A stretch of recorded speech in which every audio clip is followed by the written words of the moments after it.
Warning! The Stone Age Gamer podcast includes a lot of bad language. Cover your motherfucking ears.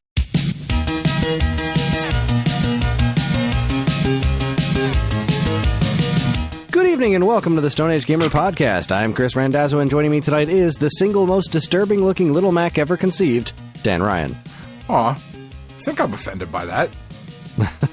It's not as fun as a skateboarding reference combined with a Sifl and Ollie reference like last week. But it's true. I'll take it. It's fine. It's the most notable thing that I could have thought of. Anyway, February is drawing to a close. We'll talk more about that later. Which means it's time for the 10, 20, 30, 40. Which notable games came out this month in decades past? Play your favorite sports in the streets, because the Stone Age Gamer podcast starts now.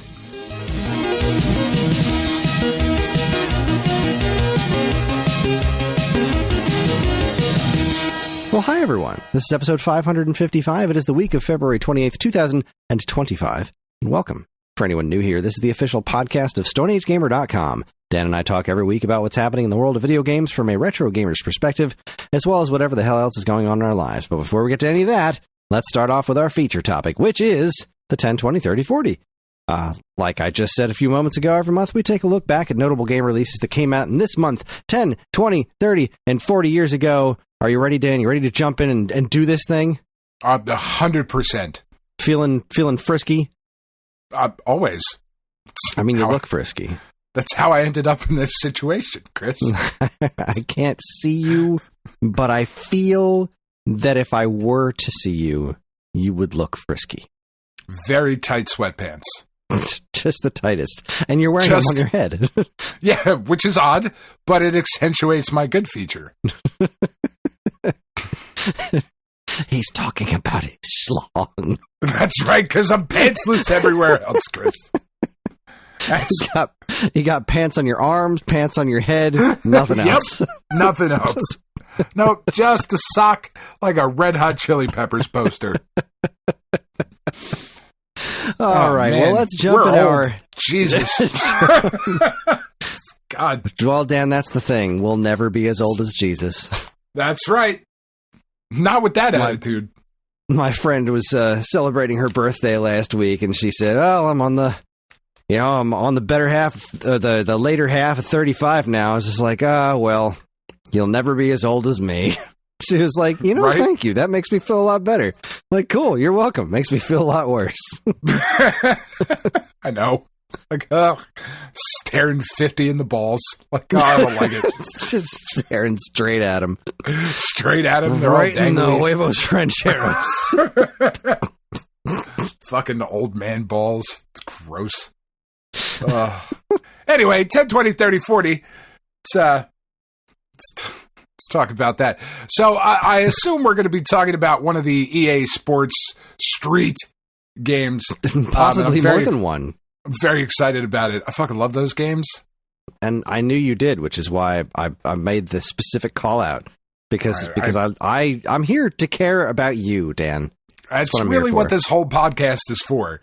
It's to make Ryan a boatload of money and to boost my ego. And one of those things we're doing great is being accomplished for sure. Weekly. The other one, not so much. Dan feels like shit, but we're fucking rolling in it. But God, Ryan is just killing it. I, however, feel underappreciated and abused. Oh, boy. So speaking of killing it, we recently changed things up to do our feature topic up top, and I'm pretty glad we did this week because this is a really pathetic 10, 20, 30, 40 in a lot of ways. So we're going to start in February 2015. And I'm going to write February so I don't keep screwing this up. I'd left it as January on my notes, and I'm like, that's just going to confuse me. That's going to make me think that I did everything wrong today. And I do everything wrong most days, but this is not one of those days. Today, I actually nailed it. I did. I nailed all kinds of stuff. Giggity. All right, so we're going to start February 2015 with the PlayStation 3, which had 18 releases this month. And I found exactly one that seemed like it was worth mentioning. And that was the original Helldivers. All right. I'd never heard of this game until Helldivers 2. took off. Like, was the original Helldivers a thing that a lot of people cared about? I mean, obviously it did well enough to get this new sequel that's been pretty dang popular for PlayStation, but I don't remember hearing much else about it. I don't believe the original Helldivers plays at all like Helldivers 2. I could be way off on that. It's a farming sim? Yeah. It's you're just diving into hell for turnips. Radishes. And radishes. And we were pretty close on that one. Yeah, no, that was good. That's why we work so well together. We both thinking of the same vegetables at the same time. That's right. The same fruit vegetables. Yeah, it looks much more like a top-down, like Baldur's Gate-y kind of experience on the original Helldivers. Whereas Helldivers 2 is much more like exciting and, whatever. But modern. I don't remember it being a huge thing. I don't remember it being a small thing either. That I think people liked it. I just don't even remember hearing about it. Yeah, but I heard about Helldivers too. Yeah, certainly people won't shut the fuck up about it, which is it's fair. It's fine. Yeah, you like what you like, and if you like it and you don't shut up about it, then you too can start your very own podcast. That's right. God, so I'm curious, what were some of the other games that you didn't want to mention? I'm going to make you mention them now. There had to be something else. Now I got to go look them up. All right, hold on. Well, my kids just brought me dinner, so I'm trying to stall so I can eat. Well, I'm trying to gamble, so... Why are we starting this at 7:30 then? Well, because it's not supposed to go off for another... Usually... I would be, trying to gamble while I'm listening to you talk. Oh yeah, that's fair. I do talk a lot. Yeah, but then we changed things up. So let's see, what else? What other fucking nonsense was from February on PlayStation 3? We're looking at Monopoly Plus. It was that kind of month. Game of Thrones Episode 2, The Lost Lords, Hyper Void, Qbert Rebooted. Trivial Pursuit Live. Ooh, live even. Dynasty Warriors 8 Empires. I guess I could have mentioned Dragon Ball Xenoverse, but even as a Dragon Ball fan, I couldn't really bring myself to give a chunk. So a bunch of bullshit. You were right. Yeah, it's a bunch of nonsense. I'm sad you weren't here last week. You had an emergency that needed to be attended to, and we didn't get to talk about it. But so that Dynasty Warriors Vampire Survivors clone that they showed at the PlayStation showcase. I missed that one. What was that one called? Dynasty War. I don't even remember. But it's a vampire like a mashup that makes sense. It's $25. That seems like it makes way less sense. What the fuck? It was either $25 or $40. It was something like that. One of those is way worse than the other, and they're both terrible. I know, but it was not $5, and I was like, "Wow, that is just man. Like, what are you doing? Why would anyone pay that much more money when the real thing is so much less?" It's like, you know what? I'm going to go to Domino's and pay twice as much for this pizza. Pay twice as much for this bullshit that I'm about to call pizza.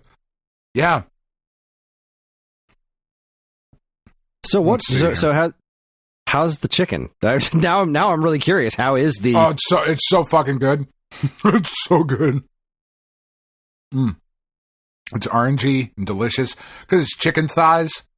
Chicken thighs are obviously the best part of the chicken. Because that depends on the chicken, honestly. No. All chicken thighs are better than whatever part of the chicken you like. You are an equal opportunity chicken thigh lover? Oh, yeah. I fuck with chicken thighs. I'm trying... It's $25. It's not $40. I just looked it up. It's $25. But that's still way too much, man. That's too many dollars. It's way too fucking much when Vampire Survivors is $5 and regularly goes on sale. Hard agree. Like, come on, man. It's silly. What are we doing here? Well, I tell you what we're not doing is we're not talking about anything on Xbox 360 either, because Xbox 360 had 19 releases, many of them the same, and it was I didn't find a single game of value because Helldivers wasn't there, so it was really just a bunch of DLC and Xbox Live Arcade garbo. That sucks, man. I mean, that's February, usually. Well, I mean, at least the last number of years. Last year, February was actually pretty killer because I accidentally started doing last year's 10, 20, 30, 40 again for the first like 3 categories. I was like, oh, we got some winners here. We got some. February's a big old turnaround. Fuck no, not this year. Now February is a big old basket of balls. Not cool. The Wii Not cool. we're sticking with the previous generation. The Wii had no new releases. The PSP had no new releases. The Nintendo DS had a single new release.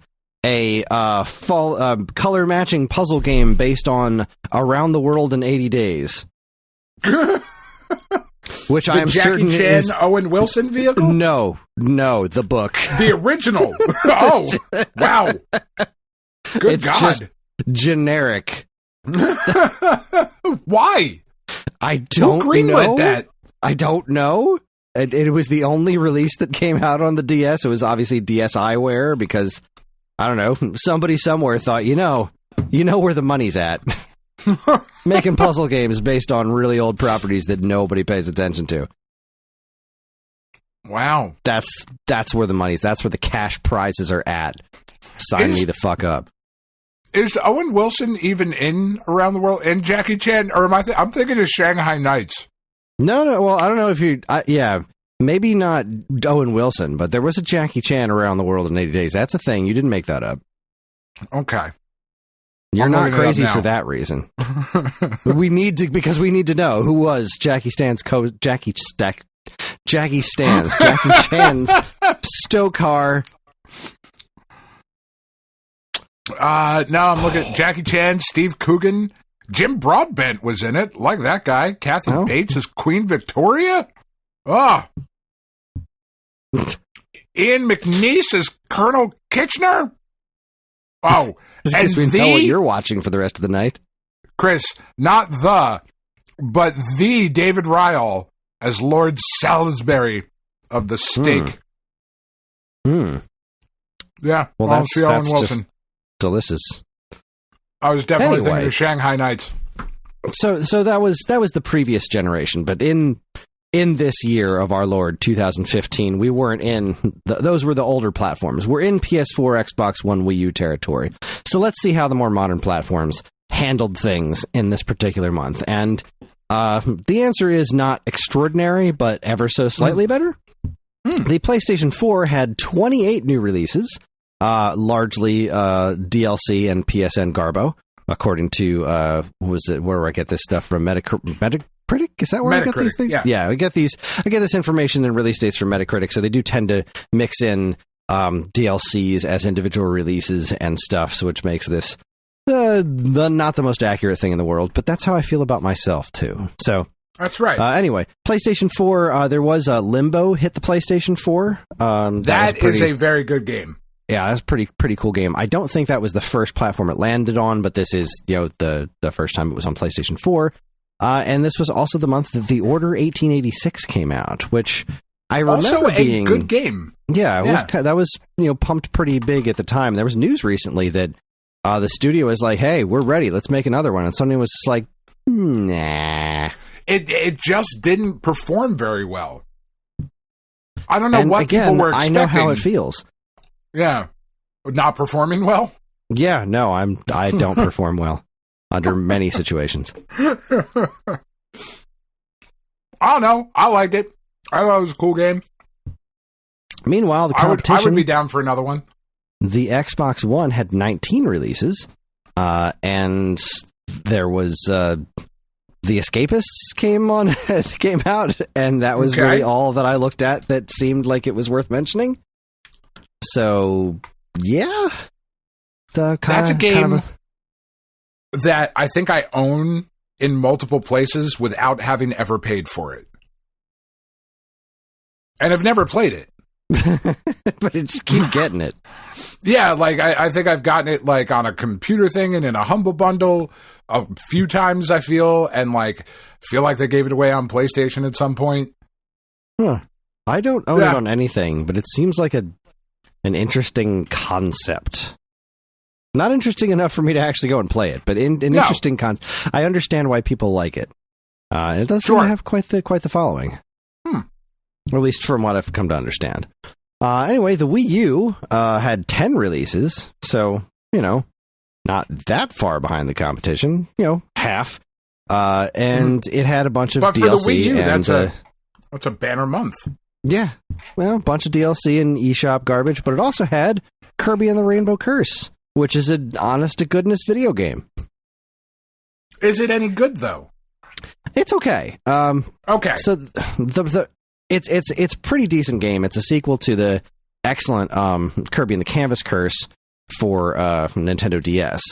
The problem with Rainbow Curse is not that the game itself isn't fun to play. It's that it's very much a dual screen game, and that works on the DS. But when you have to literally pay attention to both screens at all times to actually get anything accomplished on the Wii U, it's less intuitive. But the biggest gripe is that the graphics in the game are beautiful. The whole game has this absolutely wonderful claymation style to it. It is absolutely gorgeous, and you'll never see it because you'll be looking at the Wii U gamepad the entire time because that's where the gameplay is. And the Wii U gamepad is an extremely low resolution, so low that you miss all of the detail of these gorgeous graphics. So whoever's watching you play the game is getting a way better experience than the person who's actually playing the game. But that's assuming that you have friends that are watching you play the game. That is true. Which is, and I'm not even saying this to be like a dick. Not everybody has the relationship that you and I have, where our wives will sit there, or our partners will sit there and watch us play video games, right? Like there are plenty of people or at least what the internet has led me to believe. There are plenty of people who are like, my wife hates my fucking gaming habit. She thinks I'm a man baby. I'm like, all right, that sucks. I agree, that does suck.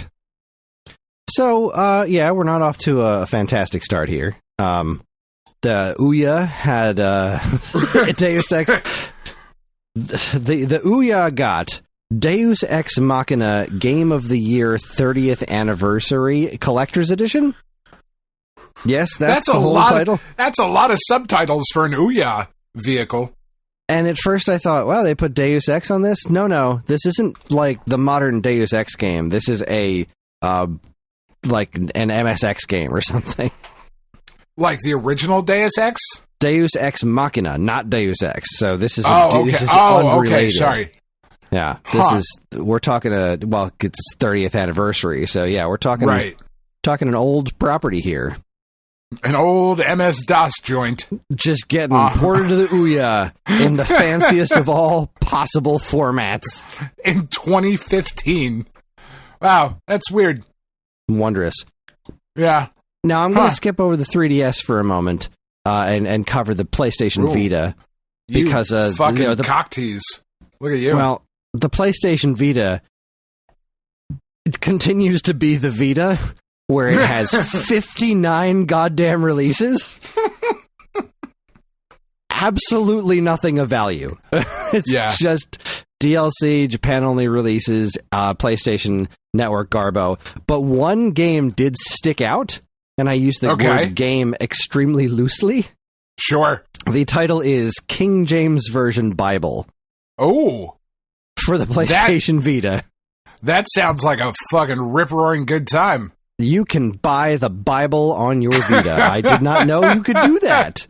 This is a new thing to me that I feel... That's wild. I feel closer to Jesus just reading those words.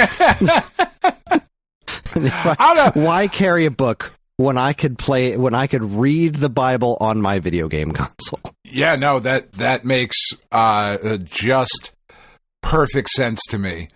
Wow. I don't know if you've ever read that book. It's a fucking wild read. It's not a page turner, but it's shit goes down. Yeah, it's interesting. Yeah. Like, oh, that was a bit contradictory. Wonder why nobody's ever pointed that out. Okay, moving on. A little wordy for my taste, but what are you going to do? I like the movie versions better. Oh, for sure. A lot more. The action sequences really come to life on the screen. Oh, they really do. Man, when they are just whipping the shit out of Jim Caviezel. Good old Jesus Caviezel. What's he up to these days? I don't know. Probably. You know what? I don't get. It doesn't matter. I don't care. I really don't. I was going to say, I would imagine it's not a rabbit hole you necessarily want to go down, lest you lose whatever respect you have left for Mr. Caviezel. My guess is cannibalism. That's just... Yeah. No, again, very Bible-y. Seems plausible. I don't know. Yeah. I don't know the guy. Is this slander? We don't have lawyers.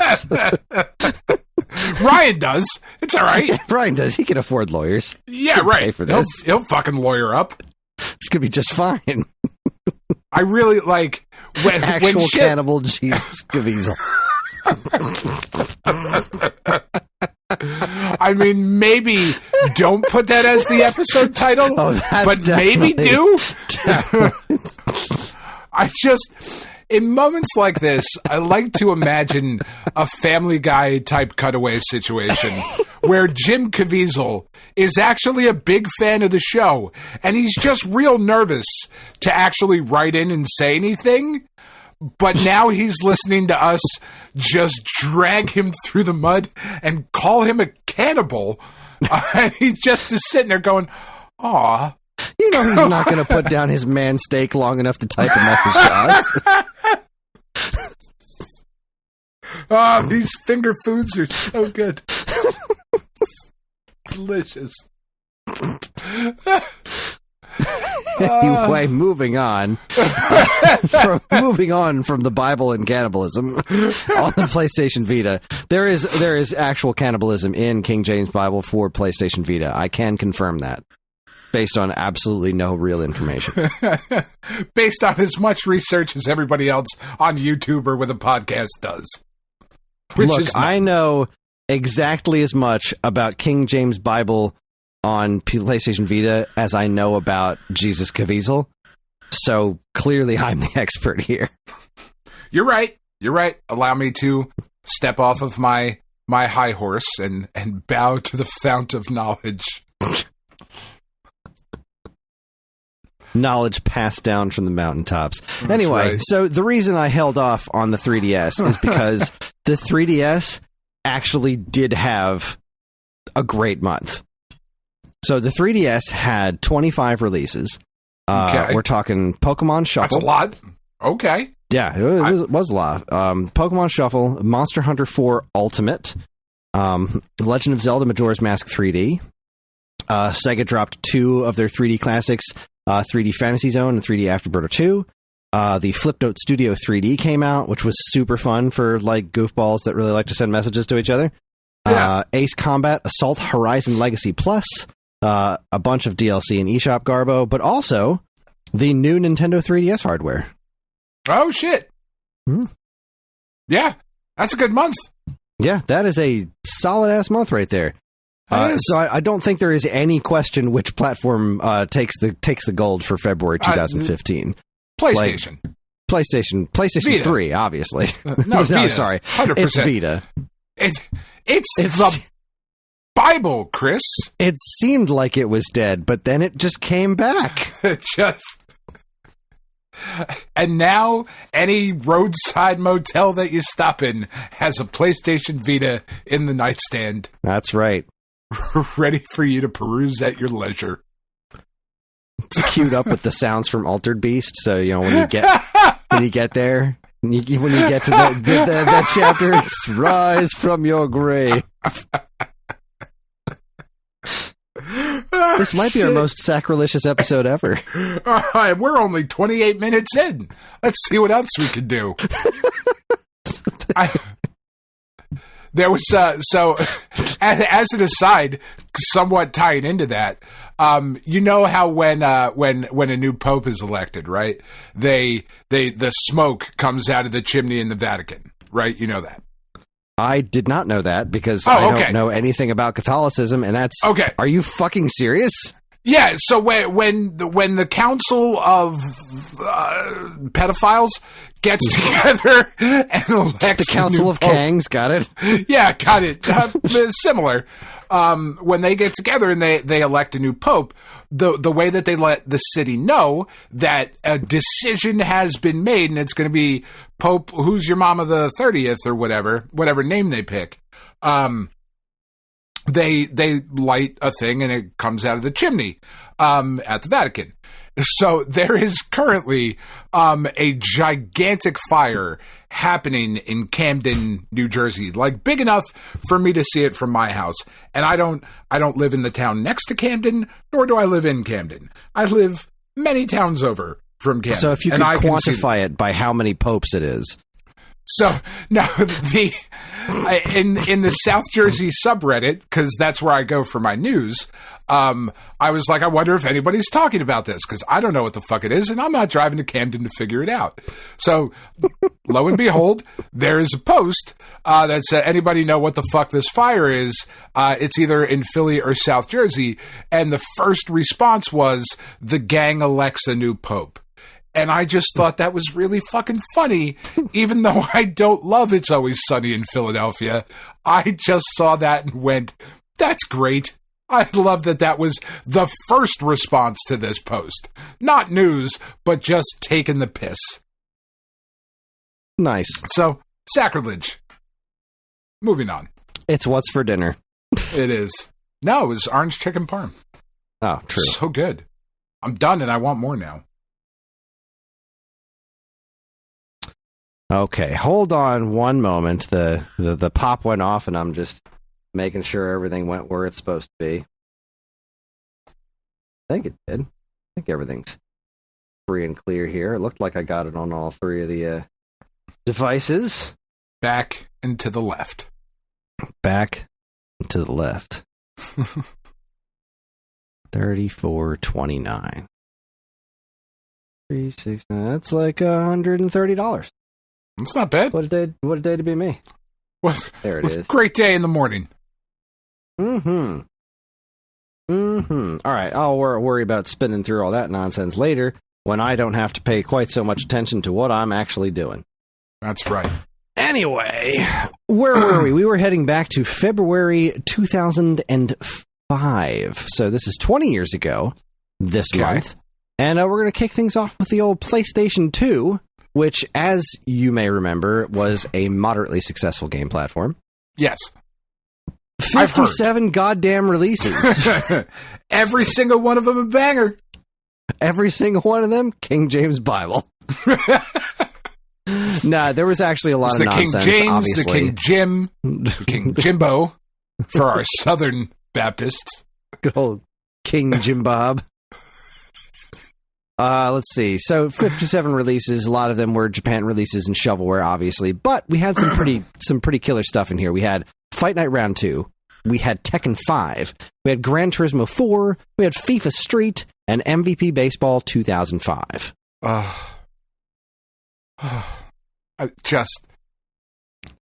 little bit just came out. That's how much I loved MVP Baseball 2005. It was just the best fucking baseball game. And the show is really, really good. And the show is obviously a better game now. But back then, man, MVP Baseball was so good. Even though it had Manny fucking Ramirez on the cover. Fuck that guy. Jesus, what a game. What a good fucking game. That's what I remember hearing, and that's why, in order to combat Electronic Arts buying football, 2K tried to buy baseball, but they couldn't really pull it off properly. Because they didn't have all the money that EA had. They definitely couldn't. They just made some pretty okay baseball games, and then they got the exclusive, and they forgot somehow how to make functioning baseball games. It was a really weird decline that happened with that particular franchise. It's very strange. But like to tell you the strength of MVP Baseball 2005, you can get it today with an updated roster for this season. Like, fans are still updating that game online. That's fucking nuts. For a 20-year-old baseball game. Fans are still updating Tecmo Bowl as well, but yeah, but when you make something good, Tecmo Bowl, NHL 94. I kind of lost track of it there. But that's what I'm saying. Like, that's the level. That's like the status that this game is held in. Tecmo Bowl, NHL 94, MVP Baseball 2005. I don't know if there is a basketball game that has entered that particular pantheon of sports titles. Double Dribble. Double Dribble. It should be arch rivals, but God. I don't think there is. I've never heard of one. Although I'm sure there's people updating NBA Jam. I'm sure that is happening. That's true. NBA, if there was going to be one, it would probably be NBA Jam. I mean, NBA Street V3. We just so good. That's out and about, and just use that as a segue to get to Xbox, which had a measly 17 releases by comparison to PlayStation's 57. But that got much like PlayStation. So they also got FIFA Street, Fight Night Round 2, and MVP. But it also got Street V3, which I think is I want to say the PS2 one was last month for Street V3. Yeah, and now Xbox is getting it this month. But it also got Street Fighter Anniversary Collection, which was fucking fantastic for Xbox. Yeah, I played good. so much Third Strike in the Xbox version of that game. Was fantastic. It also Fight Night Round 2. I said that. Star Wars Republic Commando. That was a game that a lot of people were comparing to Metroid Prime because it had a lot of ex-Retro Studio people working on it, and it visually had a lot of similarities, like with the HUD being like integrated into the game the way that it was. Yeah, I've never actually played the game, but it's always looked neat to me. But as much as a Star Wars whore as I am, I just don't really like Star Wars games all that much. Yeah, they're just not usually very good. They're just not. And they also had Winning 11-8. That's a really solid month for Xbox. I mean, that NBA Street we did talk about either last month or the month before. FIFA Street, also great. That Fight Night Round 2 in particular was such an outstanding boxing title. It was just great. I mean, when they updated that from what was it originally? Knockout Kings, right? Yeah, Knockout Kings was before Fight Night. And then they canceled Knockout Kings because they had annualized Knockout Kings, which just didn't make a ton of sense. And then they took like a year or two off and came out with Fight Night. And then Round 2, it just the way you threw punches and controlled the boxer with the analog sticks was just so intuitive and felt so good. But then they annualized that one and fucking ruined it, like EA has a tendency to do. But man, I miss creative EA. Like, EA Big was awesome.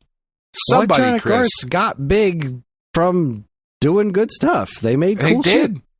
Somebody should write a blog post about that. Somebody should someday. All right, one day in March, perhaps. We'll see. We'll see if we can narrow it down even closer. Anyways, so we're off to a pretty good start here. Give the whole thing away. Yeah. Especially if you're sports fans. Sports all around have been good on Xbox and PlayStation 2. But then Xbox also threw in Street Fighter and Star Wars Republic Commando. PlayStation had Tekken 5. We're off to a good start. Meanwhile, Tekken 5's solid game. Over on the GameCube, we had 9 new releases, which was also a pretty solid month. We got Mortal Kombat Deception. We got Fight Night Round 2, which the GameCube version also included Super Punch-Out, the Super Nintendo game. as well as the ability to unlock the version of Little Mac from Super Punch-Out, which is, as I said at the intro, the most hideous thing I've ever seen in my life. It is fucking terrifying. Because, like, Super Punch-Out has, like, a vaguely anime-ish type look, and they just applied that character's face to the realistic art style of Fight Night, and it is nightmare fuel. It is an absolute monstrosity. It's a weird choice.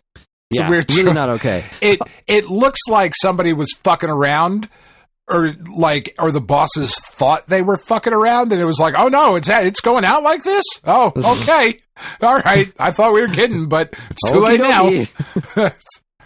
Also, Fight Night Round 2, I don't think it played all that well on the GameCube. Like, not that the GameCube couldn't handle it, it's just that its controller was so ill-suited for it. Because the GameCube, using dual analog on GameCube never really worked super well because of the right C-stick, and especially it's just so with tiny. Fight Night. Yeah, it doesn't feel great on your thumb, but with Fight Night, when you've got to use all these, like, circular motions, and the GameCube's analog sticks they had those angular inputs, you know, like not inputs, like the little well that the analog stick sits in had all those notches in it, and they were like that on N64, and they did it again in GameCube. I have never liked that at all. I know a lot of people really like that. Right. People think the GameCube controller is the best controller ever made. I think those people are nuts.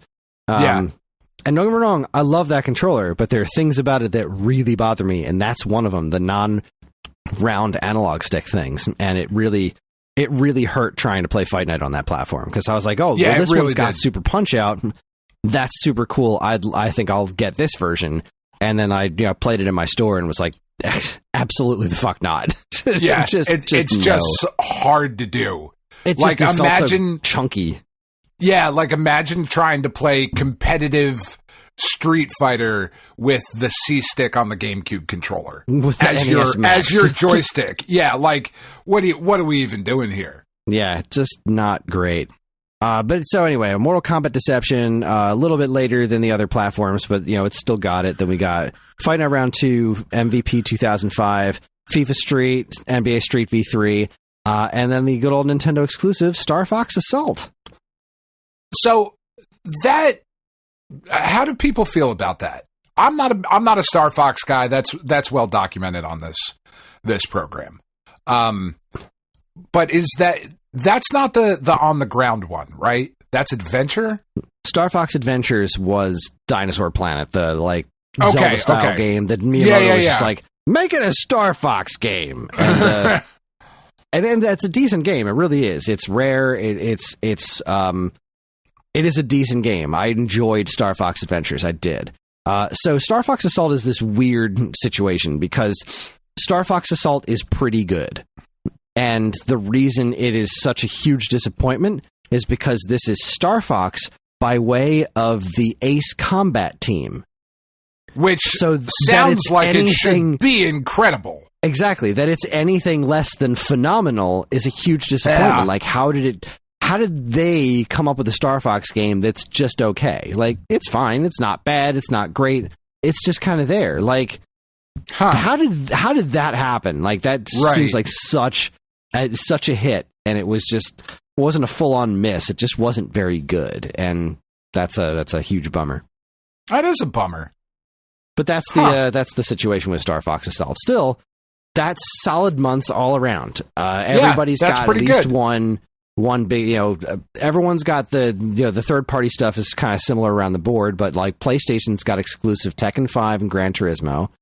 Xbox had exclusive Star Wars Commando, and then GameCube had exclusive Star Fox Assault. Like, no matter which platform you had, you had yourself a pretty good time. Yeah.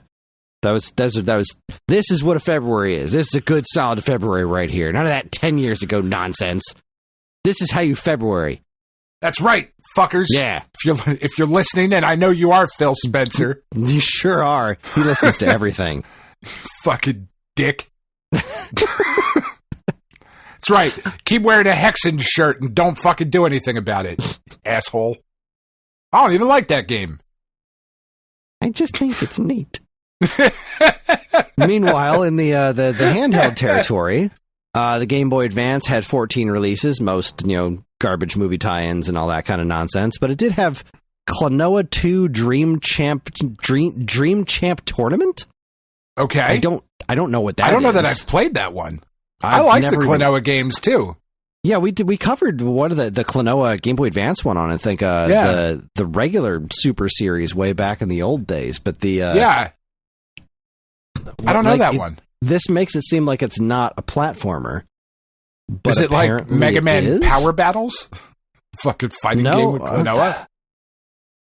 No, it just looks like a sequel to the other Klonoa Game Boy Advance game we played. Huh. I wonder why it's called Tournament, right? That seems like a weird thing to have in the name when it's not like a mini game collection or something. Or a fighting game. Yeah. Yeah, no, it just looks like, I'm looking at YouTube, looks like a platformer. Huh. How bizarre. Yeah, that's a weird, weird choice. There was also Ace Combat Advance. Which was pretty good, right? I think I people like that one. Yes. So like this is where like we were starting to get some, like Namco was jumping into some pretty interesting stuff on the Game Boy Advance. Like there was that Tekken Advance that was like surprisingly solid. Yeah. And Ace Combat, like I wonder what this even looks like. It is okay. So it is. I don't want to say it's definitely not polygonal. It looks like it's top down with some like kind of mode 7 going on. So it's visually pretty striking from what I'm seeing here. But I don't really know how it plays. Huh. This YouTube video I found from Thunderous Fulf says it is one of the games of all time. That's not a ringing endorsement. It's really not. So I don't know. I'm sure it is adequate. That's how also I feel not about a ringing endorsement. Mm-hmm. What's wrong with adequacy, Dan? I've been called adequate. Sure. It's a good word, right? Sure. Anyway, the Nintendo DS, which has been out now for a couple of months, had only had 2 releases, which is, I guess, kind of weird. But I often forget that the Nintendo DS really did get off to a slow start. It really did. A pretty decent time. We got Robots, the movie tie-in, but it also got WarioWare Touched, which is fantastic. Yeah. So, all right. Not so bad. Not so bad. Yeah. And then, of course... I mean, if you're going to only have 2 games and one of them's WarioWare Touched, like, really, there's not a lot of oxygen for anything else. Yeah, I mean, really, what are you going to do? You got to get that Robots tie-in. You got to have that robotic Ewan McGregor jumping around. Mel Brooks, for some reason. Was Mel Brooks in that movie? God, I don't... I've seen that movie. I definitely have. But I'm almost positive. I don't know. I still have IMDb open, so hold on. Do it. Figure it out. This is what they're here for. This is what they're here for. Me looking up robots on IMDb live on air. Man, if we ever do a video podcast, this will be this is what the people are here for. Yeah, Ewan McGregor, Halle Berry, and Mel Brooks played Big Weld. Robin Williams was Fender. Paula Abdul, Terry fucking Bradshaw, Jim Broadbent again. That cunt's everywhere. Fucking Jennifer Coolidge. I hate her. I'm so tired of her shtick. James Earl Jones, Jackie Hoffman, love her. The Greg Kinnear. Jay Leno played a fire hydrant, which is what I feel his talent level is. That's right. Fuck He's Jay built Leno. to get peed on by dogs. He is just not funny. He's not funny. There, I said it, Chris. I'm tired of pretending like he is. I wasn't aware you were. That's right. No, everybody's always arguing with me about Jay Leno, and I'm like, look, it's just not funny. Happens all the time. Does. Surprised we're not arguing about Jay Leno right now. People are coming up to me, tears in their eyes, and saying, sir. Big, strong people. Big, strong people coming up saying, sir, Jay Leno, very funny. Everyone's talking about it. Tonight Show. He's got a bright future ahead of him. Likes cars. I don't know what that impression turned into. That was not 45-7. Anyway, X-Men Legends came out on the Nokia N-Gage. And I'm sure it's great. That's not the platform you want to play Legends on. Legends is a dope-ass game. It is. That is It's not a the solid platform game. you want to play it on. If you ever thought, you know what I'd like? I need to play X-Men Legends on something that I can also side talk into. That's right. I need to play this on a taco. Mm-hmm. God, I'm so happy I have it. I'm so happy I have an N-Gage. I need somebody to send me, because I'm not buying it, but I need somebody to send me X-Men Legends on the N-Gage. Maybe we'll live stream that over the summer. There you go. That'll bring in the money. That's that'll what we're line looking Ryan's for. Pockets. I mean, how big of a yacht does he need to replace the yacht he already has? Built on our backs and sweat and sex. At a certain point, don't you want a yacht that has smaller yachts inside of it that break away? Just in case. You know what? For high-speed escapes. I want a yacht where it's fucking like that Star Wars Skeleton Crew show where the whole hull peels off and there's a sexier, sleeker yacht underneath. Piloted by children. Of course. Ryan definitely makes his money off of child labor. I mean, come on. just slander all over this podcast. Is this why it's taken so long to get me on payroll? Because Ryan listens. And he's like, I don't know about this guy. He seems like a real fucking twat. He's not. He's said some really terrible things about Jim Caviezel. I don't know how I feel about that. I don't know if that's the type of energy we want to bring in to the Stone Age gamer. Oh, for fuck's sake. Well, that wraps up February 2005. Solid month. Yeah, no, that's good. I think Xbox takes it. I think Xbox takes it. With I don't know, man. Gran Turismo 4 and Tekken 5. No, there's the fighting. Texan 5. So, all right, now I gotta know who's in Texan 5. It's Walker, Texas Ranger, JR from Dallas. Jay Leno. Jay Leno, obviously. Jim Caviezel. No, Jesus Caviezel. Fucking Ted Cruz. But not bearded Ted Cruz, like regular fucking ball sack. That's DLC. You gotta pay extra. Bearded Ted Cruz in fucking beach shorts and a fucking Tommy Bahama shirt because he's obviously on vacation. While Troy Aikman is downloaded and he plays in a parka.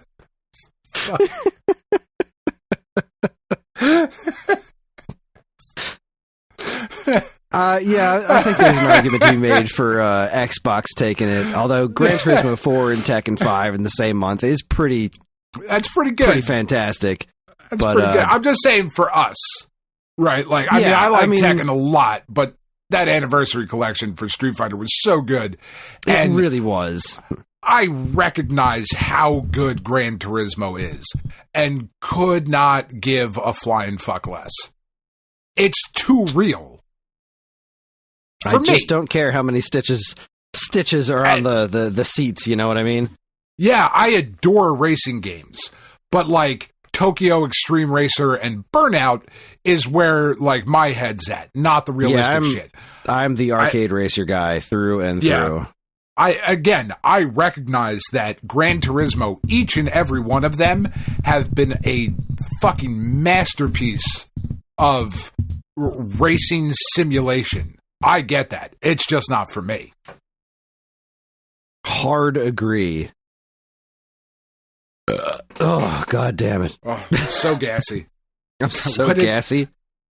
I think the beans I used in my quesadilla at lunch were just a little bit past their prime. They were delicious, and I used a lot of them. But this afternoon has been... just an adventure. It's been explosive. It's been very, very gaseous. Anyway, let's travel back to 30 years in the past when I wasn't farting my brains out. In February 1995. All right, in February 1995. What's cooking here in good old Febs? We're smack dab in the middle of grunge, taking over the world. Everybody's wearing flannel, and it's fucking awesome. I never stopped. This is an interesting time period for gaming because this is like 1995 is right at the end of the current generation. So like this year we're getting PlayStation and Saturn, but we don't have it yet. So we're really at the tail end of a lot of this stuff, which is an interesting place to be. In the arcades, we saw the original Tekken and Sega Rally Championship, which is pretty cool. Yep. And on the personal computer front, or PC, as the youngins call it, we got Star Wars Dark Forces. That's a big, hairy deal. Yeah. Again, I'm sure there's plenty of other PC stuff out there, but we don't cover PC much on this podcast here, and not yet. We're about 8 years away from covering PC for 10 years previous. That was a weird sentence. Edit that out. That's fine. It made sense to me. Nope, it's in there. Nope, that's right. In for posterity. Just saying, I got the Steam Deck last year, so you got to give me some time to catch back up. On the the home console front, the Genesis versus Super Nintendo battle. We'll cover Super Nintendo first because Super Nintendo is a platform, and Sega had friggin' 3 Genesis platforms going at this period of time because they're crazy. Super Nintendo had 14 releases. Highlights included Spider-Man, Super Bases Loaded 3, License to Steal, Top Gear 3000, NBA Jam Tournament Edition, and my beloved Kirby's Dream Course. I know you love some Dream Course, but NBA Jam Tournament Edition is a fucking good time. You won't get any arguments from me. Fun ass game. Like, put it on today, and you are having just as much fun as you were back then. Yeah. No arguments here. Jam Tournament Edition is wonderful. I fucking love NBA Jam. I don't think I ever played the Spider-Man one. I think this is the one that's based directly off of the Fox Kids cartoon. Okay. I don't think I've played that one either. It's not Maximum Carnage. There's no subtitle with that one. It's just Spider-Man. People tend to refer to it as Spider-Man the Animated Series. And it is... Boy, Spider-Man looks kind of chunky in this. I'm looking at some gameplay footage on YouTube, and he's a little chunkster. A little chunky. Is it like a platformer or a brawler like that Sega Spider-Man one? It appears to be dope. It appears to be a platformer. The Mario Fan 98 Long Plays channel in the description says, "Think this is one of the worst Spider-Man video games I ever saw." Cool. So yeah, it doesn't look great. It doesn't look terrible, but like most Spider-Man games were pretty bad up until the Neversoft release. Yeah, that was really when things changed. I like the 2600 Spider-Man. It's not good, but I like it because it's the first one I played. Maximum Carnage is okay. The Sega beat 'em up I thought was really good. I like that one a lot. The Genesis one, what the fuck is the subtitle for that one? I like that one. That's dope. That was just Spider-Man as well, which is why this one's often referred to as the animated series. Because they were both just called Spider-Man, which is really annoying. But then there was a sequel or another one on Genesis that had a subtitle, I think, if I'm remembering correctly. There was definitely one about the Kingpin. I want to say that was a Sega CD game. Maybe. Oh, that might be it. Yeah. Anyway. Spider-Man Kingpin Sega CD. Yeah, Spider-Man vs. Kingpin, that was a Sega CD. And then the 32X one was Ring of Fire, which is a stupid expensive game. Yeah. But anyway, it also sucks. Yeah. From what I've come to understand, yes, it does. So anyway, Super Nintendo, that's a pretty solid month. Shitty Spider-Man game, but then you got, Bases Loaded, Top Gear, Jam, and Kirby's Dream Course. Fantastic month right there. It's a good month, especially at the end, like getting towards the new systems coming. Yeah, like, I mean, that's something to still be excited about. Nintendo's still got a ways to go, right? Because they were at least a year behind everybody. But, you know, the N64 hype was, so the Ultra 64 hype was starting to build around this time. So over on the Genesis, you got 11 releases. They also got Jam Tournament Edition, but they also got Ristar. They finally got a port of Saturday Night Slam Masters, The Punisher, and Phantasy Star 4. Damn, that's really good. That's really good. I have to think like outside of my own personal taste, I think that might be a better month than the Super Nintendo's because of Phantasy Star 4, Ristar, and Saturday Night Slam Masters, even though it was already out on Super Nintendo. But nothing tops Kirby Stream Course for me. That game's just too goddamn good. Sure. Saturday Night Slam Masters, great game. Sega CD got a whopping 6 releases. BC Racers, KO Flying Squadron, Nova Storm, Samurai Showdown, The Misadventures of Flink, and Popful Mail. Yep. Those are games. I can't say I've ever played the Sega CD version of Samurai Showdown. I loved the Genesis version, so I assume it's similar, but with better quality sound. Certainly. I don't know Flying Squadron or Nova Storm, really. Popful Mail is one of those like super expensive games. I think that was a working designs game that's very collectible these days. So, well, that's something. Huh. And the 32X had one release, which was Metalhead, which I don't know anything about, even though I think I own it. That tracks. That sounds about right. Metalhead 32X. What even kind of game are you? Metalhead. Yeah, no, I definitely own this game. Okay, so the first headline I found when I looked it up on YouTube is so bad it's good. So nope. That's not a thing that exists. I feel like I know what we're in for here. Good old 32X. What a disaster. Yeah. What a fascinating disaster. Yeah. Yeah, okay, so this looks like a first-person mech game, like Baseball 2000, but with less personality. So that's kind of cool, I think. That sounds right. What a disaster. What a shitload of fuck. Fucking tower power cool. my ass. Anyways, what else you got? Let's see. The Neo Geo got Galaxy Fight Universal Warriors. The Atari Jaguar got Cannon Fodder. Nothing on 3DO. And that was it for home consoles in this month. So I think it's give pretty... it to Genesis. I think Genesis has it, although Super Nintendo, right behind it with a phenomenal month all around. Super Nintendo has your heart. Exactly. Meanwhile, on the handheld front, the Game Gear had 2 releases, Ristar and Jam Tournament Edition, while the original Game Boy had 5 releases. True Lies, Pinball Fantasies, Pack in Time, FIFA International Soccer, and Desert Strike Return to the Gulf. I know they're different games, but the way you said it made it sound like it's True Lies Pinball Fantasies is one thing. Oh my god, yes! And that's the game I want. Me too. Sign me the hell up for that. True Lies Pinball Fantasies. Great movie. True Lies Pinball Fantasies, Pack in Time. Amen. That's right. Now we're talking.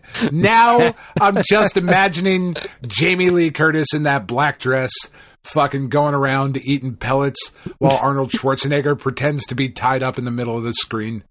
This is what I'm here for. Somehow pinball is involved. I'm not really sure. Like maybe you flick the little Jamie Lee Curtis so that she goes in different directions. Tom Arnold is there for some reason. Love everything about that. We're coming up with some really good ideas. I'm just saying. Yeah, no, non-stop good idea machines, Chris. That's what we should are. Be in charge of more things. We really should. The world would be a lot more fun.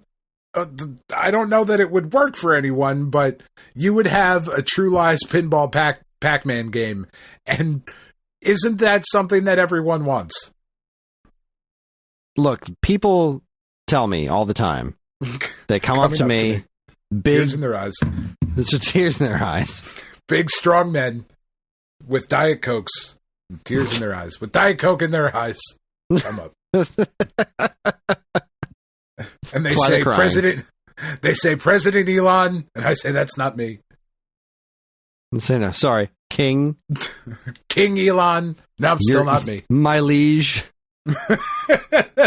Anyway, before I vomit in my mouth anymore, let's travel back 40 years to February 1985, which is quite possibly the worst month we've ever had ever on this show.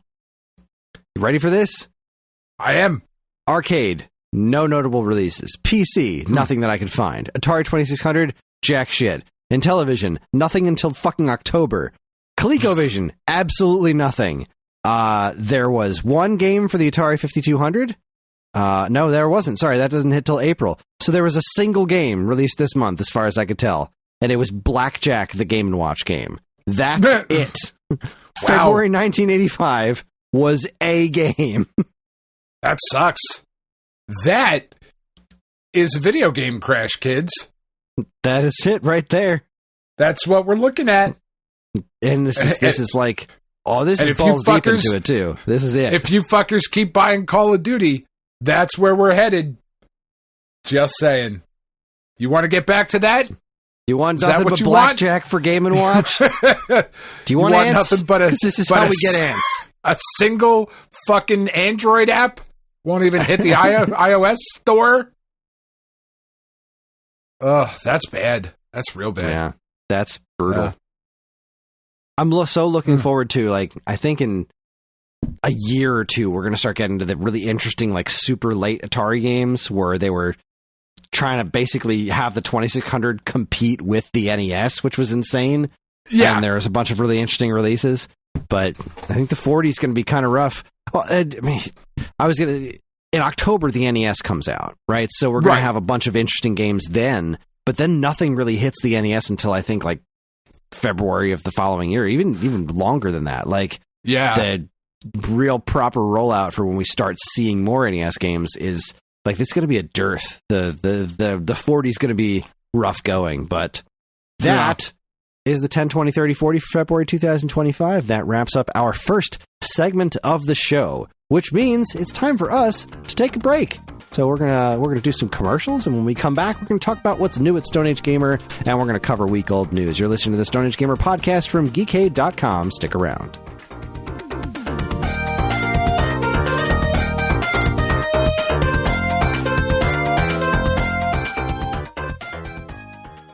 And now here's a quick look at what's new from us and our partners at Geekade.com.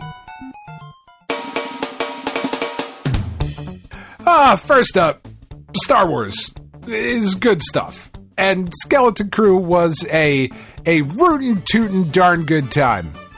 There was a pirate robot whose name was Shmi. It was great. Cool kids. Jude Law. It was good stuff all around. So, Kris, being the man of both leisure and culture and taste that he is, thought it would be a good idea to try to bring it to the group for everyone to enjoy. And you know what? Every one of his co-hosts thought the show was fine. What held them back from thinking it was a genuinely good time? Why do they hate fun? And by extension, why do they hate Kris? How was the Cobra Kai finale? How did Law & Order handle the advent of the internet? How many seasons of Buffy is too many seasons of Buffy? Any seasons of Buffy. That show blows. Find out in this week's episode 285, Coyote. That's a good pun. I like that one. But fuck Buffy. I will stand on that tree limb. I don't even care. That show sucks. A fat one. Next up, ninjas are great. So it would stand to reason that super ninjas would be even better.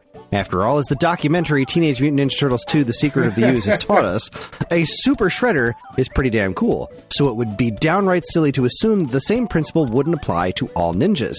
But what about ninja boys? Is a super ninja boy as cool as a super ninja? Who would know? Well, I'd say Greg and Joe from the SNES podcast would know now, as their latest episode is all about a game that covers this very subject. Or at least I assume it does, if its title is to be believed. And I believe all video game titles. That truly was a twisted tale of Spike McFang. It really was. I was twisted. They could have even called it the twisty and turny tale of Spike McFang. It had both. That game over-delivers. Economy of language. Something to be said of it. Anyway, learn all about it in the Super NES podcast, episode 251, Super Ninja Boy. Economy of language, something to be said about it? Not a 10 cents a word. There isn't. Finally, Cowboys. Okay, Tolkien. How many hairs are on the Hobbit's feet? Economy my ass. That's the economy of language you're getting. I'm getting paid by the syllable now. How many times can I work with the word dodecahedron into this blog post about Super Meat Boy? Probably more than you think, but less than you'd want. Dodecahedron, copy, paste. I'm going to make a picture of Super Meat Boy out of the words dodecahedron. And that'd be like, money, please. I'm just going to write whatever I want and then just paste the word dodecahedron 85 times at the bottom. Just because. Let's see. Talk to me about Cowboys, Dan. How much editorial oversight is there? Finally, Cowboys. Westerns are just fucking full of them. Just lousy with cowboys. Look up any old Western movie, and there you go. Cowboys. Dallas Cowboys. From Dallas Texan 5. From Texan 5. Open a saloon door? Cowboy. Open a bathroom door? Fuck! It's a cowboy. Far as the eyes can see, Chris, just cowboys, just hats and spurs and fucking six shooters. It's nuts. But what happens, Chris, I ask you, when one of those cowboys heads to Australia? What happens, Chris, if that cowboy is Tom fucking Selleck? What would you do if you were watching a Western where Tom Selleck is a cowboy with a sniper rifle and the girl from the early 2000s sitcom Just Shoot Me showed up and Alan Rickman was there too, being all villainous? Well, you'd think you were about to be in for a good time, and depending on if you asked Chris, Sean, or Paul, you'd either be very right or all kinds of wrong. Find out what the heck I'm talking about in a theater near you, episode 49, Quigley Down Under. Now look.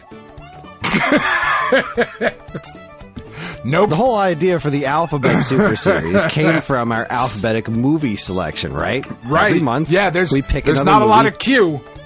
There's more Q movies than you'd think, and there's decent ones that we could have watched, but we were looking for Q movies, and we saw, wait, this is a Tom Selleck cowboy movie with fucking Alan Rickman in it? Quigley Down Under? Let's watch the trailer. And the trailer makes it look like this super fun romp. A little goofy nonsense here. And it's like early 90s. I knew it was going to be bad, but it seemed like comforting, kind of goofy bad. Nostalgically bad. Nostalgically bad, a good time. This movie was so fucking dull. It's couldn't not good. believe it. And me and Karen and Greg are just suffering through this thing. And then I went to go do the podcast, and I start kind of sort of apologizing and explaining that we thought this was going to be a lot of fun based on the trailer. And Sean and Paul were like, what are you talking? I liked this movie. And my head just didn't stop spinning around for the rest of the night. Anyways. That movie sucks on toast. For all of this and more from us and our partners, be sure to keep your eyes on Geekade.com.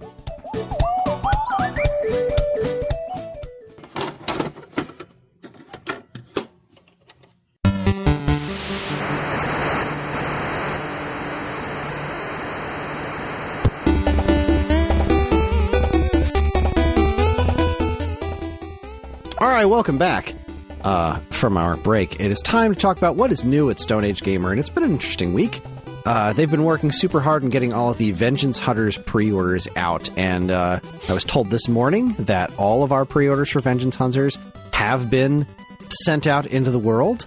And as a fun side note, Dan, I got you a review code for it for PlayStation 5. Oh, shit! Yeah, I just remember that now, so I'll be sure to send that to you momentarily, so you can play it, and I'm going to play it too, and we can talk about it on the show. That's awesome. Thank you. I'm very excited. That game looks so cool. It does look pretty sweet. Another cool thing it's happening. We've officially announced today that we are going to be starting to carry the Sinden light guns. So these are, as far as I know, the first proper light guns that are designed to work on LCD TVs. So, which is incredible. It's pretty wild that we're finally getting to that point in technology. Let's see. Yeah, right. Then we're getting two different flavors of them in multiple colors. We're getting the one with the holster, just a regular one, and then a one with recoil. And nice. They work it's really for, I want to say, emulation type stuff. They don't currently connect to actual old consoles. It's a Raspberry Pi, Windows, Linux, right. and Mister right now. But that seems to be a pretty darn cool thing, and I'm really excited to try one of these things out. It does work on a CRT as well. So it works on it's a fast response, that's awesome. 6 frames per second. Works on LCD and CRT. Full support for Windows, Linux, Pi. Prototype Android support. There's some sort of physical mod required, but apparently there is a prototype PS1 and PS2 support. That's kind of cool. Ooh. Well, if this gets up to Dreamcast support, because I tell you, I could use some new Dreamcast light guns, because my old ones are just shot, and I love House of the Dead 2 on Dreamcast. But anyways, that's what's new at Stone Age Gamer, which means it's time for my favorite segment, your favorite segment, everybody's favorite segment. Strap yourselves in for Week Old News. Welcome to Week Old News, where we talk about all the news that was new a week ago. And the first story comes to us via Go Nintendo. Now, usually when these things start with the word rumor, I tend to avoid them. However, this one was too depressing / delicious to turn down. The too rumor. Juicy. Funko Fusion dev faces layoffs after game's, quote, complete commercial and critical failure. Yeah, I saw that. That's a bummer. The layoffs are a bummer. The fact that this product, like, is the ultimate product game, this soulless cash grab of a game, was a complete and utter failure, brings me no small amount of joy. Pops are okay. They're kind of neat. I don't have anything personal against Pops, but this game just looked like such a mass of, look, we put all these properties together. Isn't that cool? Like, 20 years ago, but we've seen all these. Lego Dimensions happened. Like, that game happened, and it was legitimately pretty cool. Fun. Yeah. This ain't that. This is a bunch of Funko Pops. Yeah, I mean, I love Funko Pops. I have a ton of them. I haven't purchased a new Funko Pop in quite a while because I kind of have the ones I want. You know, like I'm kind of good on Funko Pops now. But you are 100% correct. If there was a game that just screamed like fucking top-down marketing first, that was the game. That was it. Which is kind of a bummer, because I feel like if you're going to do something so stupid as to make a Funko Pop game, lean into that. Make something that is absolutely insane. Not just generic 3D action game with Funko Pops that you can buy more as DLC. Like, right? Like, if you're gonna do that shit, how crazy would it have been if the Funko Pop game was actually fantastic? Right? I mean, that would have been great. And it could have been. It could have been. Right? Any game can be great. Mashing up all those different properties could theoretically have yielded something cool. But That is not where we are. Masters of the Universe is in that Funko Pop game, and I don't own it and don't want to play it. Like, I could not be fucking asked to get anywhere near it. And that's one of the most damning things that I've ever heard. Right? Like, that is my favorite. That was my identity for so long. And it just, nope. See, now I can't stop picturing you with Prince Adam's hair. Oh, God, wouldn't that be nice? Just that fucking, that bowl cut. That'd be so good. Boy, bangs and all. Like. Especially now, like, without the beard or eyebrows or eyelashes, but still please. That haircut. I think you need that. You specifically need that wig, and you just need to dress like He-Man at all times. It's not the worst idea I've ever heard. He was also hairless, Dan, from the neck down. He was. That was a sexy, hairless, bronzed man. Next up, Time Extension reports, quote, this cartridge is a tiny time bomb. Limited run accused of selling carts which can damage your NES. It's not what you want. Interesting, not what you want. Limited run. We were having this chat in the Discord about limited run, which I am so very of two minds on. Like, on one hand, there's a lot of their fancy stuff has just not really been all that great. Right. But all the regular shit that I've bought from them, like the vinyl records that I've bought from them, have been fine.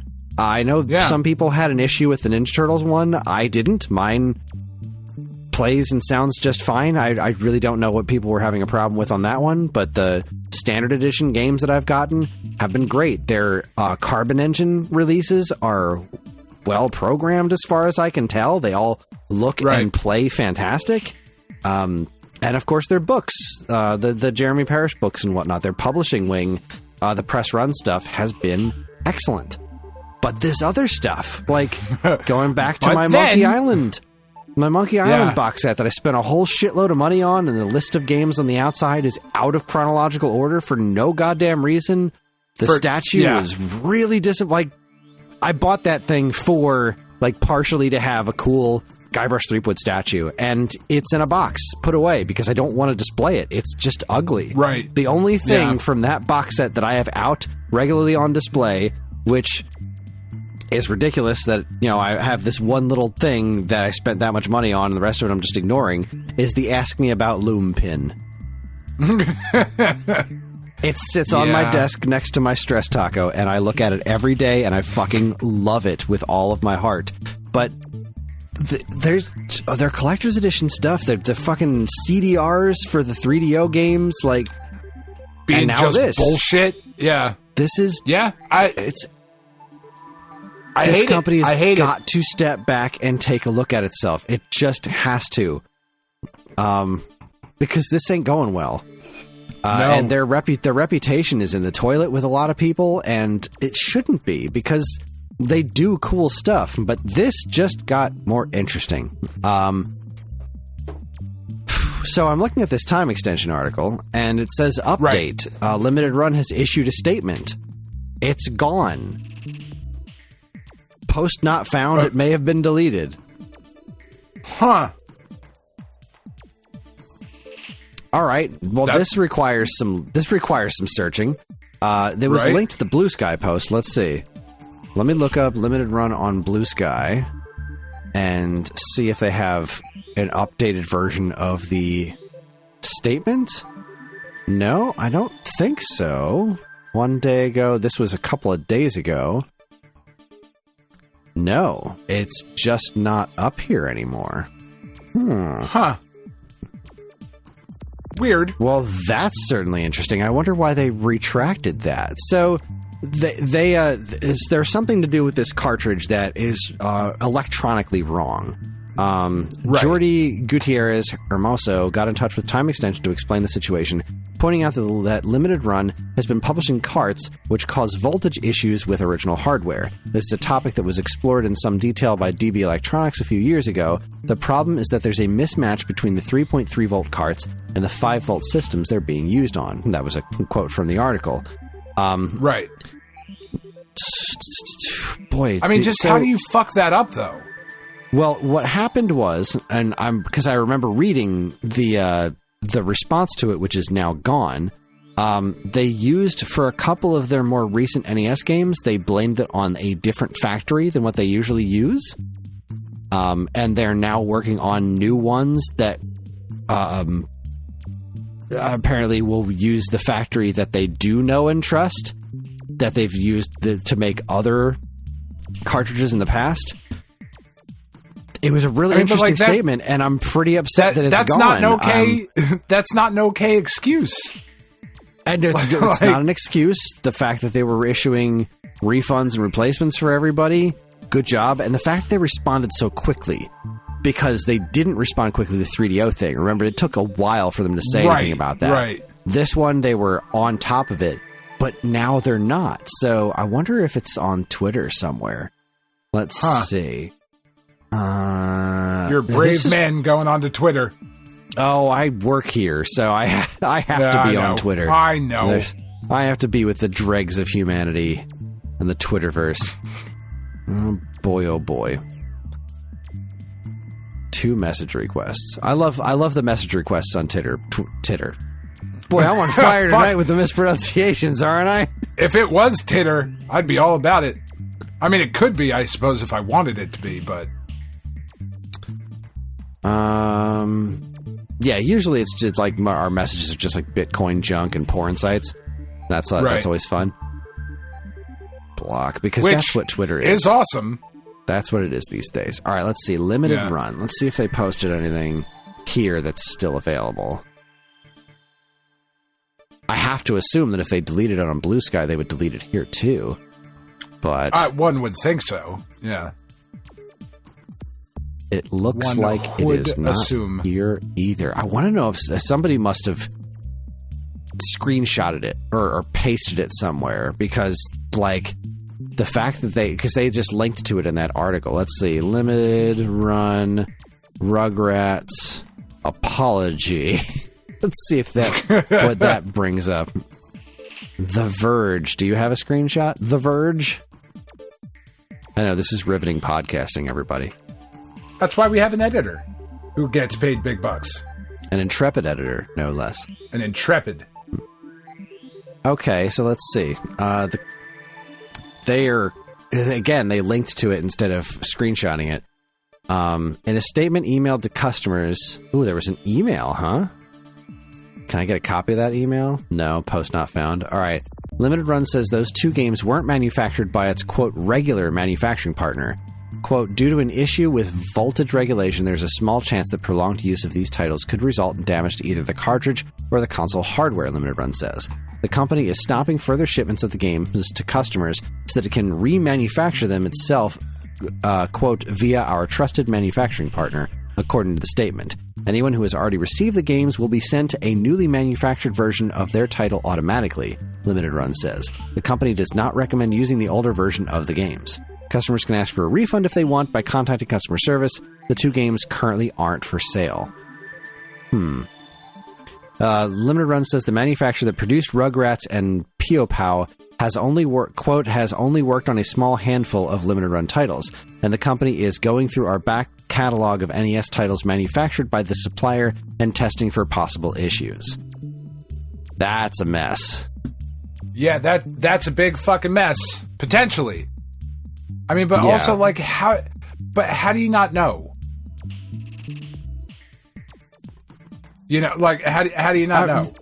Well, I mean, but also, how do you even think to test for that? Like, I guess if you're a factory manufacturing NES cartridges, like, you would think you would test for that. You would think that the Like factory would test for that. I don't know how this happens in the first place, and I don't know how much blame goes on Limited Run. That's not me trying to excuse them. That's like, at what point would they even think to test for that if it's a factory that manufactures NES games? Like, I know I wouldn't think like, well, do your games work? Like, it wouldn't even occur to me to think that, but I guess that's why I don't run Limited Run games. I don't know. Right. Yeah, it's a big fucking mess. It's a big fucking mess, especially as we continue down this road where there are less and less opportunities to purchase physical games, and we know what the future looks like. That opportunity is going to be taken away from us at some point. Probably not next generation, I don't think, but at a certain it's point, not. Yeah, it's not out of the question. So it's just, man, it's a bummer. It is indeed, but here is slightly less of a bummer. Go Nintendo reports Switch game collection found unscathed after house fire. Okay. Redditor, I'm just going to read from the article. Redditor Demure So was dealt a bit of a bad luck lately, as their room ended up catching on fire due to a faulty power strip.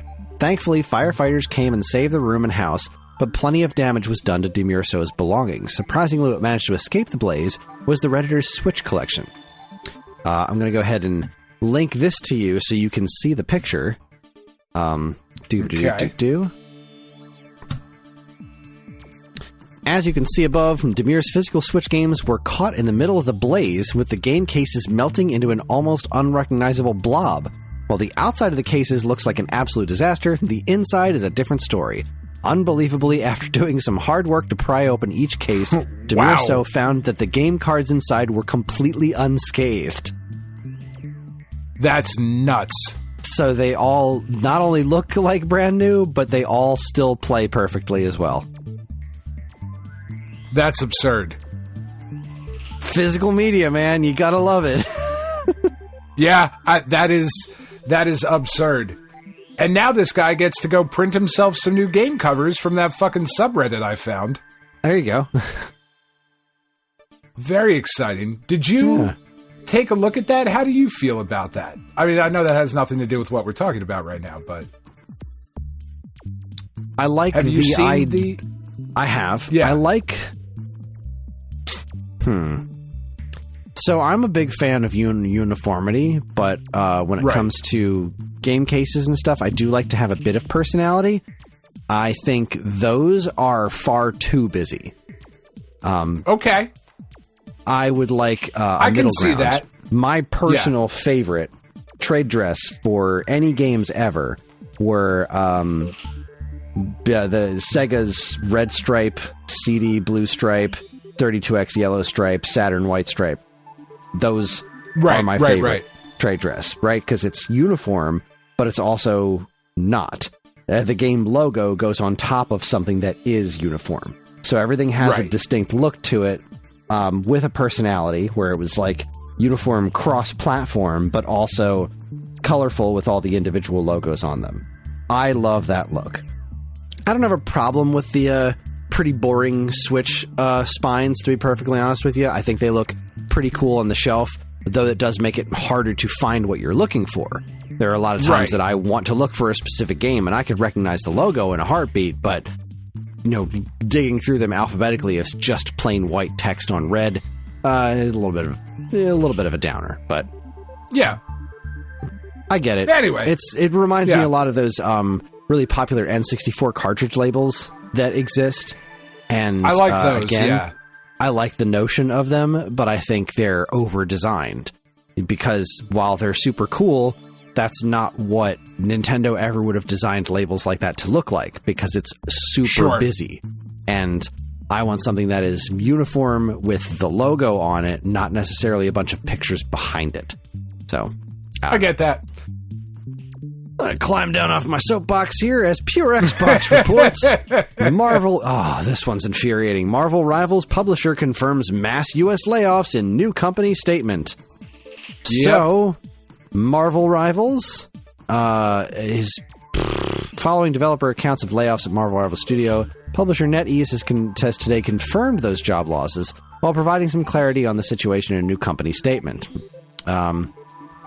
So basically, this game was a huge success, and then they laid everybody off. Still is. Yeah. Yeah. Still a massive success. It's like number 1 or 2 on Steam. Something like that is like of games played. Like in that genre, not overall games, but like in that sort of like hero shooter, it's doing phenomenally well. But this is the move, right?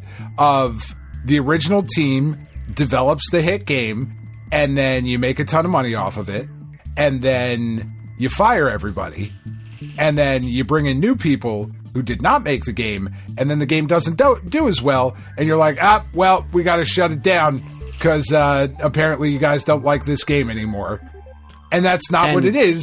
You fucking fired everybody. You pricks. Also, you bring in a new team because that new team has no sort of seniority to bargain for higher pay based off of. Like, we made this super... Yeah. We're not going to pay you as much as the old team. You guys didn't make this. Exactamundo. It's all very... It's a very cynical way of looking at it, but it's also just kind of gross all around. But it's also exactly the way it works. Unfortunately. So let's move on to some more fun news. You mentioned this a little bit earlier, but IGN reports Samurai Pizza Cats Blast from the Past game announced. Ooh, that's not a property I ever expected to see again. No, but here it looks really good. It looks awesome. It looks like a Zelda 2 style game. They got the original voice cast back, which is hysterical. The whole trailer is just kind of funny, like pointing out the absurdity of like, why is this here? Why are we doing this again? This is great. I love it. For fans of this property, getting something new after all this time is pretty fun. And it's not a beat 'em up. It's not a brawler. Yeah, it's not a beat 'em up. I got some Wonder Boy vibes from the trailer as well. Mm-hmm. Okay, I got some Dragon's Trap kind of vibes.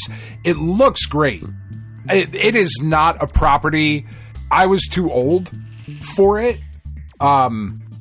just because I was so cool at that point. You know what I mean?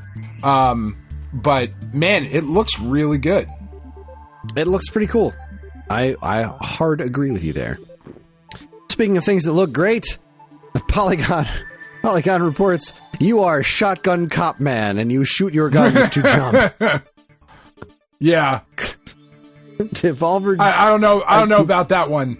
I mean, the cinematic, like the imagery and the cinematic is horrifying. It is hideous, and I hate it. But the gameplay looks amazing, and this is a Devolver Digital joint. Obviously, it's bonkers. It's from the studio that did My Friend Pedro. The plot is, I mean, they show the cinematic sequence, and the first thing that shows up is the guy says, "Freeze, Satan! You're under arrest." And then Satan says, "Fuck you, Shotgun Cop." Yeah, I mean that's not bad. That's not. I mean, I am interested. I just don't know. Like the gameplay looks fantastic. It's one of those like very simple looking platformy type things, but all of your jumps are recoil from different gun blasts. It looks really fun. Like this really looks like directly up my alley. Yeah. Shotgun it's something, Cop, man. Love it. Love it. All right, and last but not least, we have some semi-amusing story. Makers of very blatant Pokemon copycat video game forced to make very public apology. This is from IGN. The Pokemon company wins, quote, substantial damages. So this is an amazing story. This is, let's see, the Pokemon company was awarded substantial damages as part of a settlement and a long-running lawsuit with the developers of Chinese copycat mobile game Pocket Monster Remake. Yeah, I mean, that doesn't This sound company at all. just attempted to just straight up remake the original Pokemon and sell it. Quoting the article here, the game featured seemingly unaltered Pikachu artwork from the Pokemon Yellow box as the app icon, while other branding for the game featured what appeared to be Ash Ketchum, Pikachu, Tepig, and Oshawott, again, completely unaltered. The gameplay of Pocket Monster Remake on YouTube shows myriad other familiar characters and Pokemon in what appears to be intended as a remake of the original games. So here's where things get super fun. The Pokemon Company filed the lawsuit in September 2024.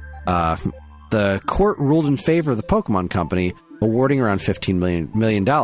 But both companies appealed the ruling, leading to this week's settlement announcement. Now, why do you think Nintendo would appeal them winning the court case? Not Because enough money? They wanted fucking blood. Don't fuck with Pikachu. They demanded a public apology. I mean, all right, so And this that makes a thing lot of is sense. not short. This apology is amazing. It makes a lot of sense because Japanese companies, for the most part, exist on tradition and respect. And Chinese companies are like, fuck you, suck our dicks, we'll do what we want. And I kind of appreciate the brazenness of them, you know? Because they really are just like, nah, we're just doing it. What are you going to do?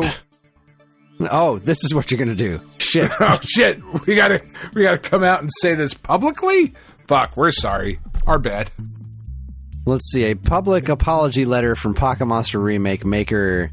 I'm not going to attempt to pronounce that, which was issued across all major social media platforms. In it, the company admits ripping off Pokemon characters, promises never to do it again, and confirms it has now shut down Pocket Monster Remake entirely. We're sorry. We won't do it again. They're going to come out with a fucking Digimon game next. We won't do it again Like, because no. we can't afford to. Nintendo has all of our money now. Look, the Nintendo Ninjas thing obviously sometimes gets way out of hand. I'm not arguing that. But if you're just going to, like, straight up rip their shit off and try to sell it as your own, I don't feel bad for you when you get destroyed. You shouldn't do that. That's not really a thing you shouldn't should do. that. No. That's not cool. And that wraps up Week Old News. That is it for this segment today, which means it's time for us to take another break. And when we come back, we're going to talk about what we've been playing. So our new business, as it were. I got to come up with a better name for that because that's what other shows call it. So we need a name for what the bullshittery section is called. So we'll noodle that. And when we come back, we'll talk about it. You're listening to the Stone Age Gamer podcast from geekade.com. Stick around.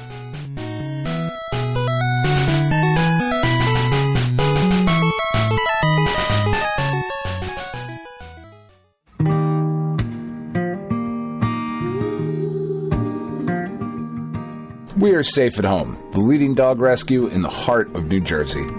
Are you searching for a loyal companion, a dog that will bring love and joy to your home? Look no further than Safe at Home. At Safe at Home, we believe in giving every dog a second chance. We rescue, rehabilitate, and find loving forever homes for dogs in need, right here in the Garden State. Our dogs are ready to make a lasting impact on your life. Each one has a unique story, a wagging tail, and an incredible capacity for love. When you adopt from Safe at Home, you're not just gaining a pet, you're becoming a part of our family. Our dedicated team ensures a seamless adoption process, providing ongoing support and guidance. With New Jersey's beautiful parks, beaches, and trails, you and your new furry friend will have endless opportunities for adventures and cherished memories. Safe at Home relies on the support of compassionate individuals like you. Your donations and volunteer work enable us to continue saving lives and finding forever homes for these amazing dogs. Join us in creating a safer, happier community for dogs in New Jersey. Together we can make a difference and give every dog the chance to feel safe at home. Visit our website or call us now to learn about how you can be a part of the Safe at Home mission. Safe at Home. because every dog deserves to be loved and protected. www.safeathomerescue.org.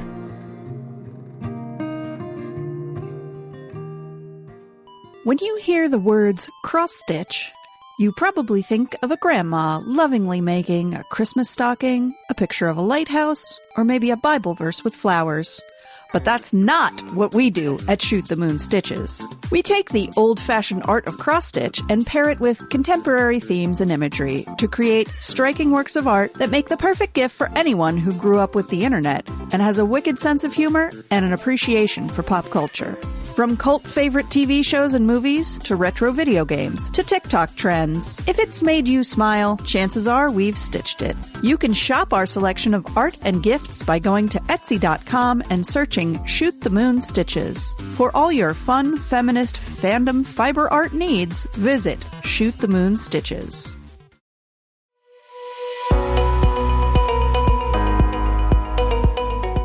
Hi everyone, Kris here. Podcast listening is free, but podcast creation is not. That's why the Geekade Patreon exists.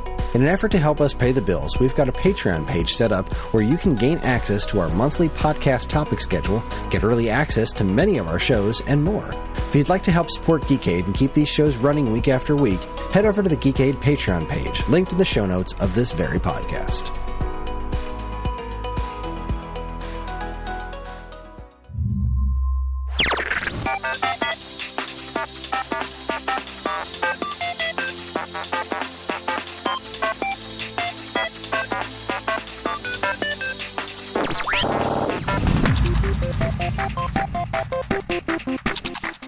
All right, everybody, we are back and better than ever. That's not true. We're definitely worse than we were last time. Oh, it's all downhill yeah, so from much. Yeah, every week seems to be a new cavalcade of bullshit. That fell off. That's not supposed to just fall off. Not getting Weird. any younger. Not getting any younger. So this is the segment of the show where we talk about what we've been playing, what we've been doing, what's been going on in our lives, etc., etc. We have an email to get to. Do you want to do the email first? Okay. Or do you want to talk about what's going on with us first? No, let's do the email first, because I don't have much. Oh, okay. Well, then, let me go over to here, and I'm just going to read this as it is. Good morning, Kris. Sorry to bother you. This was sent at 7:55 a.m., so really no bother at all. I know it's probably daft o'clock in the morning there. No, it's 7:55. We're good. But I have mail for SAG, and rather than search for an address to send it to, I thought I'd dump it here. Hope that's okay. This was sent to me via Facebook Messenger. Please excuse any grammar or spelling mistakes. I'm working and writing this between deliveries on my route. Dan, Kris, Evan, Dean. First off, thank you for the podcast. You can thank me and Dan. That's right. Fuck Dean. And fuck Evan. Specifically.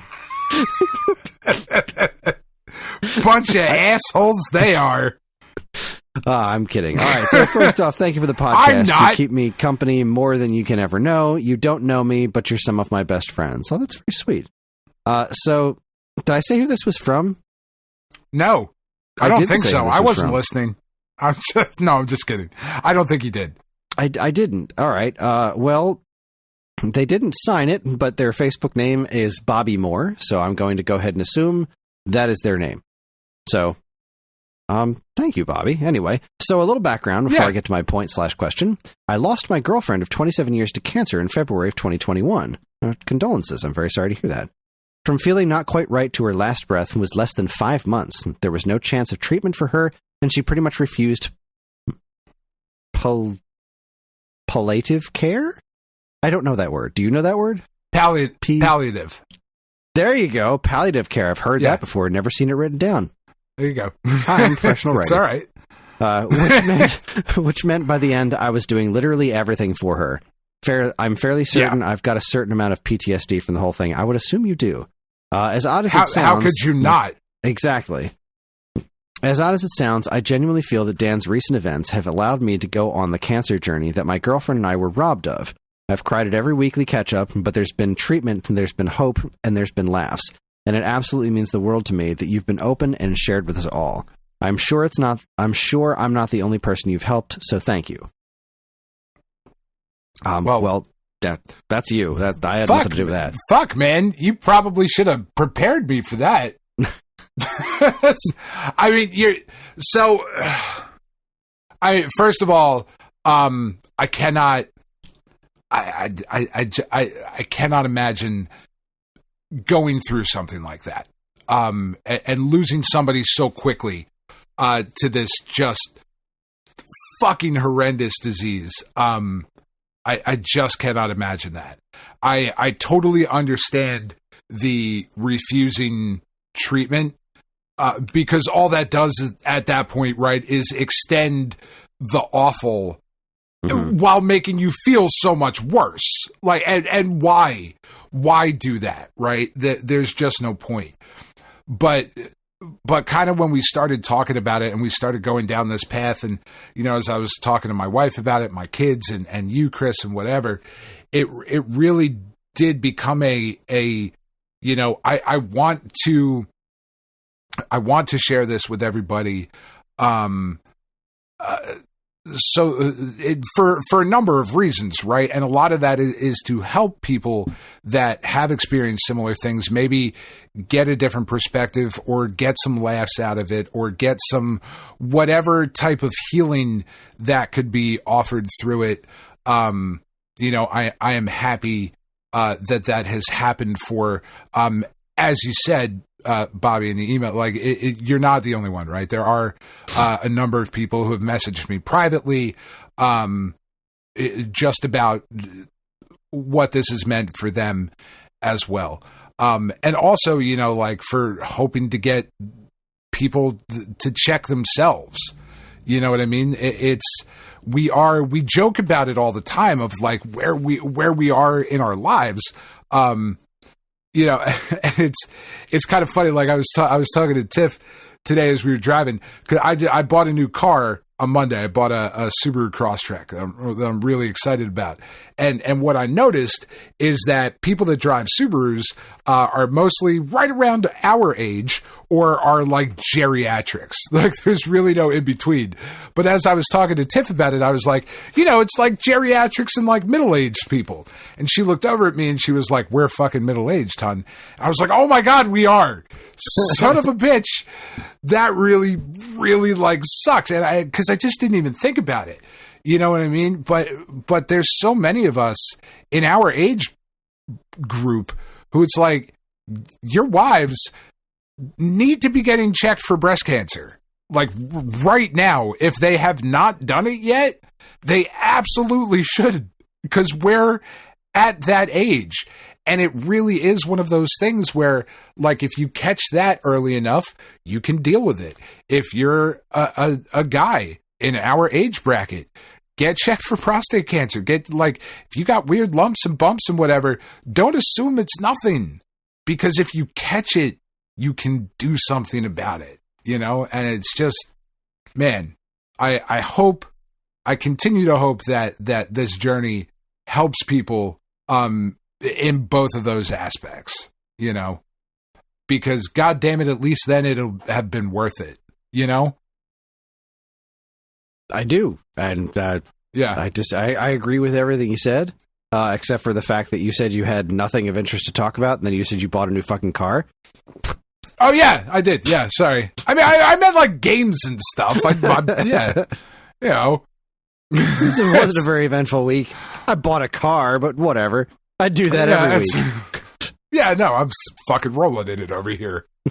I don't speak poor, Kris. Ugh, gross. Anyway, there's more to the email. Okay, please go on. Sorry. On to my point. And it was this week's chat about shovelware on the eShop that prompted this. During the last few years, and particularly during those moments that I've not been in a fit state to play proper games properly, I found that hidden object games occupied my head enough that I could pass a few hours without having to think, concentrate, or worry about fast reflexes. I'm very aware that they're garbage, but I'm grateful for them, and even now find them nicely relaxing. I don't know that I'd agree with that hidden object games are all garbage. I don't think there's anything wrong with hidden object games. We're talking like Where's Waldo, right? I would think so. Because again, like that's how old highlights. Yeah. Okay. Highlights magazine Highlights magazine and shit. Yeah. That was one of the best parts of going to Dr. Mac's office for dentistry. Is I got to look at highlights that hopefully some little prick had circled all the before I got there. Oh, you shitheads. Anybody who circled public highlights, hidden pictures, I hope you burn in hell.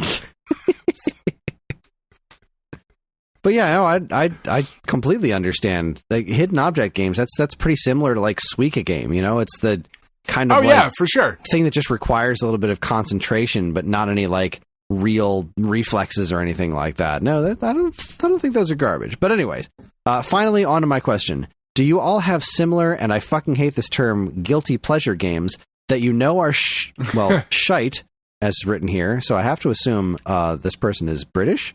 But still enjoy anyway, despite the embarrassment. Or just awesome. Again, thank you for all of your work. You are very welcome. I do all the work. Dan's just pretty. That's right. That is 100% true. I don't do shit except look good sometimes. But you look not for damn the last good. couple of months. I look like fucking Skeletor. It's terrible. Should have cast me in that movie. Yeah, not fucking Jake or whatever the fuck his name is. It's not Jake Gyllenhaal. Fuck is it? I would no, it's not. Jared Leto. Jared Leto, thank you.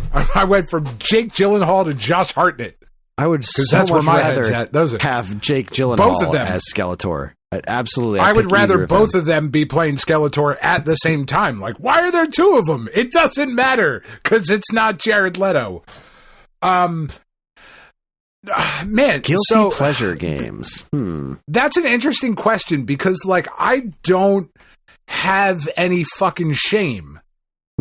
You know what I mean? Like, I really don't, though, and I agree with that statement of I don't like that term. Great, I don't want to feel pleasure. guilty for liking the things that I like. There's enough of that in my life.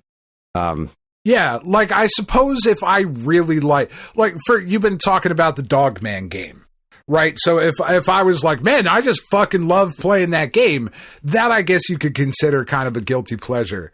But even for lack that, of a better like, term. Yeah, but like even that, I just what's a bad game that you like? What's a bad game that you like? A game that you look at and say, this is garbage, but I love it. And I can think about like movies and TV shows that are like that. They're just like Street Fighter, the movie. That's a bad movie, but I really enjoy it. That's a bad movie. I don't know that I have any games that I would consider bad games. And the reason, like, and I'm not trying to dodge the question or be like a pedantic asshole about it.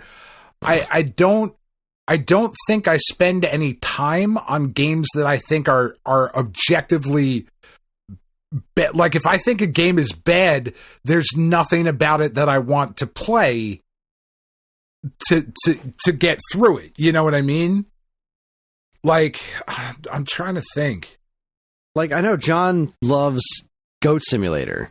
That's not a good game, but like the jank is part of the charm, I guess. Like, I guess that's part of why he likes it.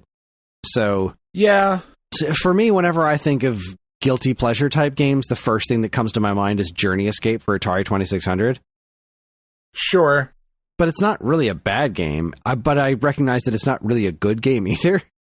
But I have a nostalgic connection to it that just brings me joy when I play it. So, geez, that is a good question. Yeah, I mean, I would say maybe like it would have to be some of the older like Master System titles,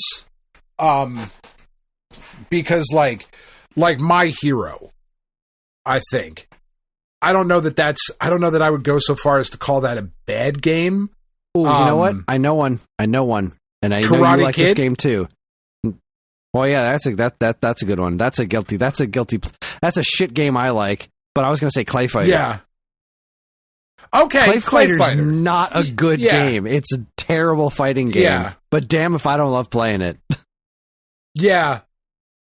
Yeah, that would probably be the one. Like, off the top of my head, I can't really think of it. Like, I was going to say, like, maybe My Hero, or like, oh god, what's the other one? Kung Fu Kid. But like, I actually think that's a pretty good game. You know, Ghost House maybe on Master System, or like, China Warrior, that game's not great. All right, I'll give you that one. That game's not great.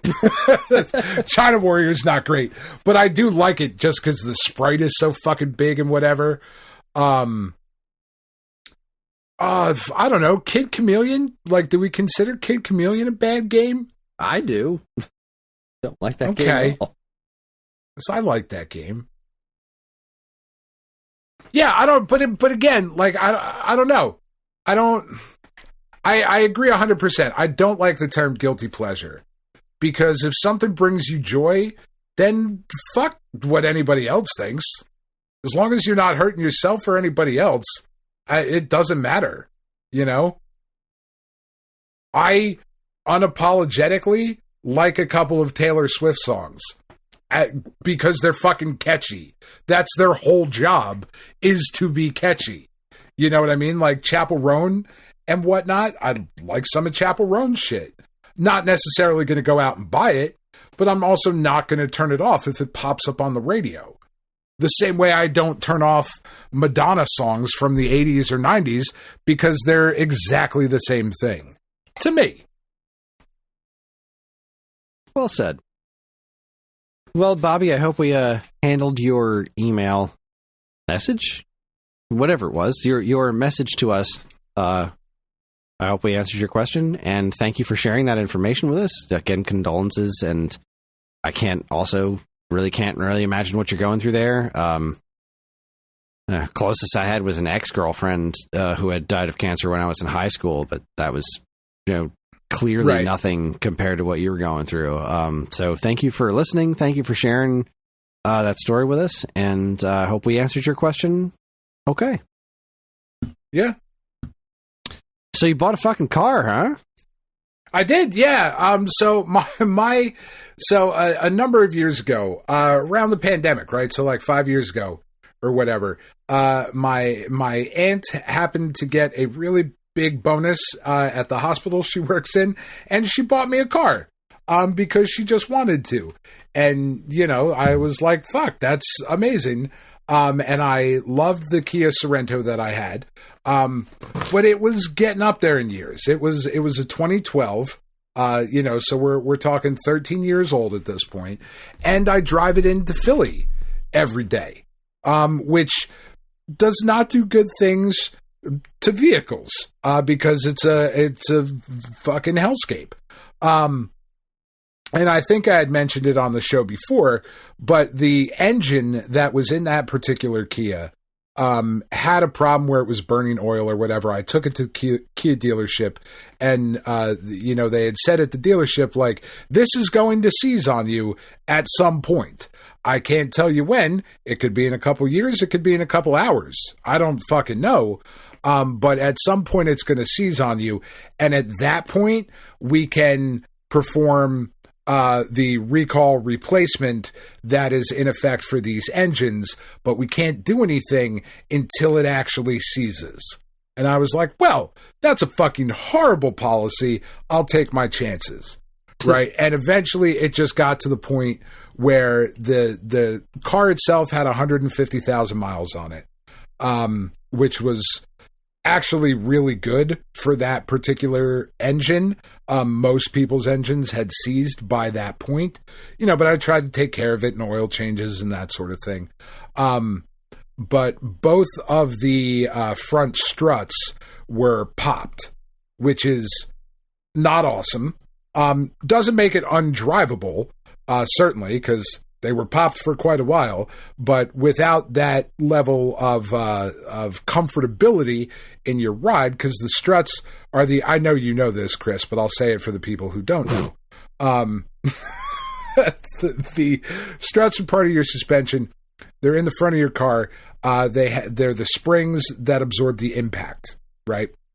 So as you're driving over, bumps and potholes and whatever in the road, they absorb the impact and you don't feel it as you're driving. Well, when your struts go, you feel every fucking thing possible, because there's no more cushion. There's no spring to absorb that impact.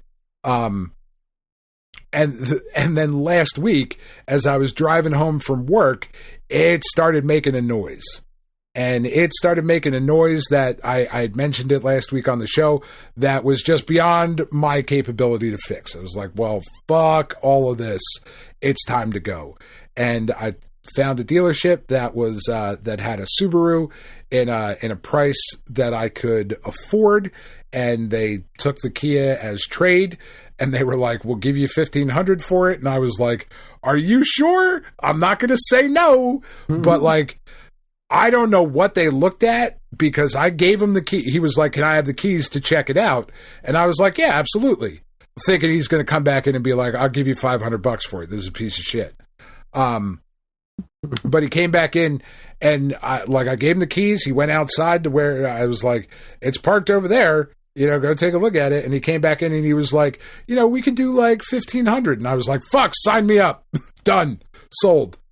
And I ended up getting a Subaru Crosstrek that I absolutely love.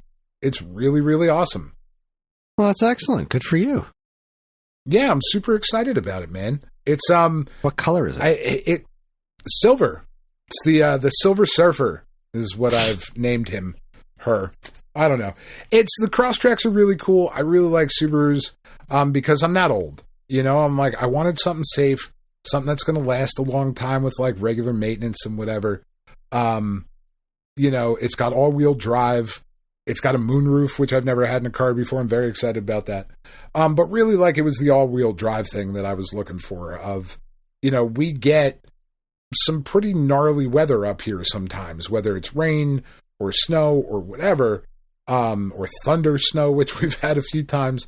And especially the last couple of snowstorms, like driving around in the Kia without that support from the suspension, with the struts being popped and all the different shit happening, was just like, this is a bad idea, right, to begin with, to be driving this kind of every day the way that I do.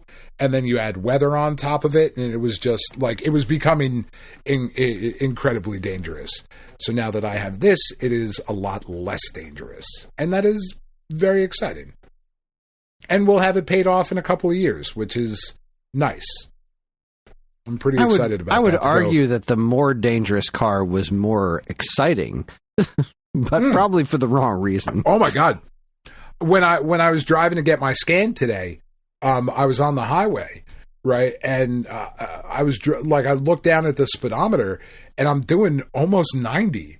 And I was like, oh, fuck, I better pull it back a little bit, because driving in the Kia, I had gotten so cautious of driving, because you felt every little bump and whatever. And like, if you're taking a turn and there's like a bump or like a little pothole or whatever in the road, like not one that's going to damage anything, but you're going to hit it and bump around a little bit. Like my back end was fucking swinging out and whatnot. And so I was driving really cautiously. So now I'm driving this thing, and it's, it's lower to the ground, because the Crosstrek is kind of like a hybrid. It's not an SUV. It's like a hatchback. I don't know if you've seen it. But like it's a little bit lower to the ground than like the Outbacks, but a little higher off the ground than like a regular sedan would be. But the ride is so much more smooth and so much more comfortable. I didn't even realize how fucking fast I was going. I was like, Jesus Christ, I'm doing 90 down the fucking highway. Like a typical New Jersey driver. But I was like, I maybe shouldn't be going this fast. But it's really fun to drive. Like, I really like it. It's one of the cars. I've had a lot of cars. We had some money problems when we were in Florida and whatnot, and we went through like a bunch of buy here, pay here places, and had some pretty shit cars and some beat up cars and whatever. And we've owned a lot of vehicles throughout my life. Between Tiff and what I've had, we've had a ton. And this is one of the most connected to the road cars that we've had. Like, I don't know if you know that feeling that I'm talking about, Kris, of like, I feel when I'm turning, I feel like I'm digging into the road, which is how you want to feel when you're, taking a turn or whatever, as opposed to just being on the road, which is nice. Yeah, I suppose it's been a while since I've had the feeling of driving a new car, but I vaguely remember it. And one of these days I'm going to need to I'm going to need to replace my car, which means I'm going to need to add a car payment to my regular life again. And hopefully I can get another handful of years out of this car that I got now. You know, that's the big bummer. For the last 3-4 years, we haven't had a car payment, which has been really, really nice to have made that, that jump from financing a car to paying off a car. But it was just, it was time. If we're being honest, it was time a year and a half ago for this. But unfortunately, the cancer diagnosis really knocked back the urgency of needing a car because I just wasn't driving as much. Right. I wasn't going into the city every day and whatnot. But and especially because it was mostly during summer and warmer months. So it really wasn't an issue, but it really, over these last couple of weeks, we've had crazy ice and just these weird slush and snowstorms and whatever. It really reared its ugly head and was all right, got to get this done. And luckily it was something that I wanted, not something that I could get, Yeah. Well, to that I say, good exciting. For you. Bully for me. Bully for you indeed. Anything else interesting going on in your life this week? Not really. I went, so I was hoping to get the results of my final scan, or not final scan, but the latest scan that happened earlier today. I was hoping to have the results when I got home, because that's the way it's happened every other time. But apparently, the South Jersey Radiology, where I've been getting the scans done, they just merged with another company, and they changed their hours. So their doctors no longer work 9 to 5:30; they work 8 to 4:30, which really impacted whether or not I got my results, considering that my scan got done at 4:00. So I did not. Unfortunately, the results just weren't read, which means they aren't uploaded to any of the portals yet. So I won't know until Monday morning whether or not the chemo got everything or if we need to do something else. And that really sucks to be, again, just in that limbo for 3 more days. But regardless of the outcome, it's okay. It's okay one way or another. Either we got all of it or we just need to do a little bit more work. And that's fine. It sucks. I certainly don't want to do anymore. I actively do not want to have to go get anything else done. And I had a follow up with my general practitioner. I saw him yesterday. And I was like, look, doc, I'm going in for this scan tomorrow, but if you could give me the unofficial, test, and just kind of feel around, here's where all the nodes were that were, infected or not infected, but that were, cancerous or whatever. He went through and he felt all over me. It was very sexy. He was very gentle. Kind of like high school. We're fumbling around. We don't know what to say to each other. Do I make eye contact while you're doing it? Or do I close my eyes? But he felt through everything and he was like, nah, he was like, you feel good to me, but I'm obviously not, a scanner. But he said, if you would come in, I wouldn't tell you to go get a scan.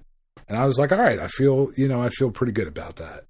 So we'll see. By this time next week, I will know, especially because next Friday I have the follow-up with my oncologist. So I will know one way or another what is happening next week. So next Friday is kind of a big fucking day.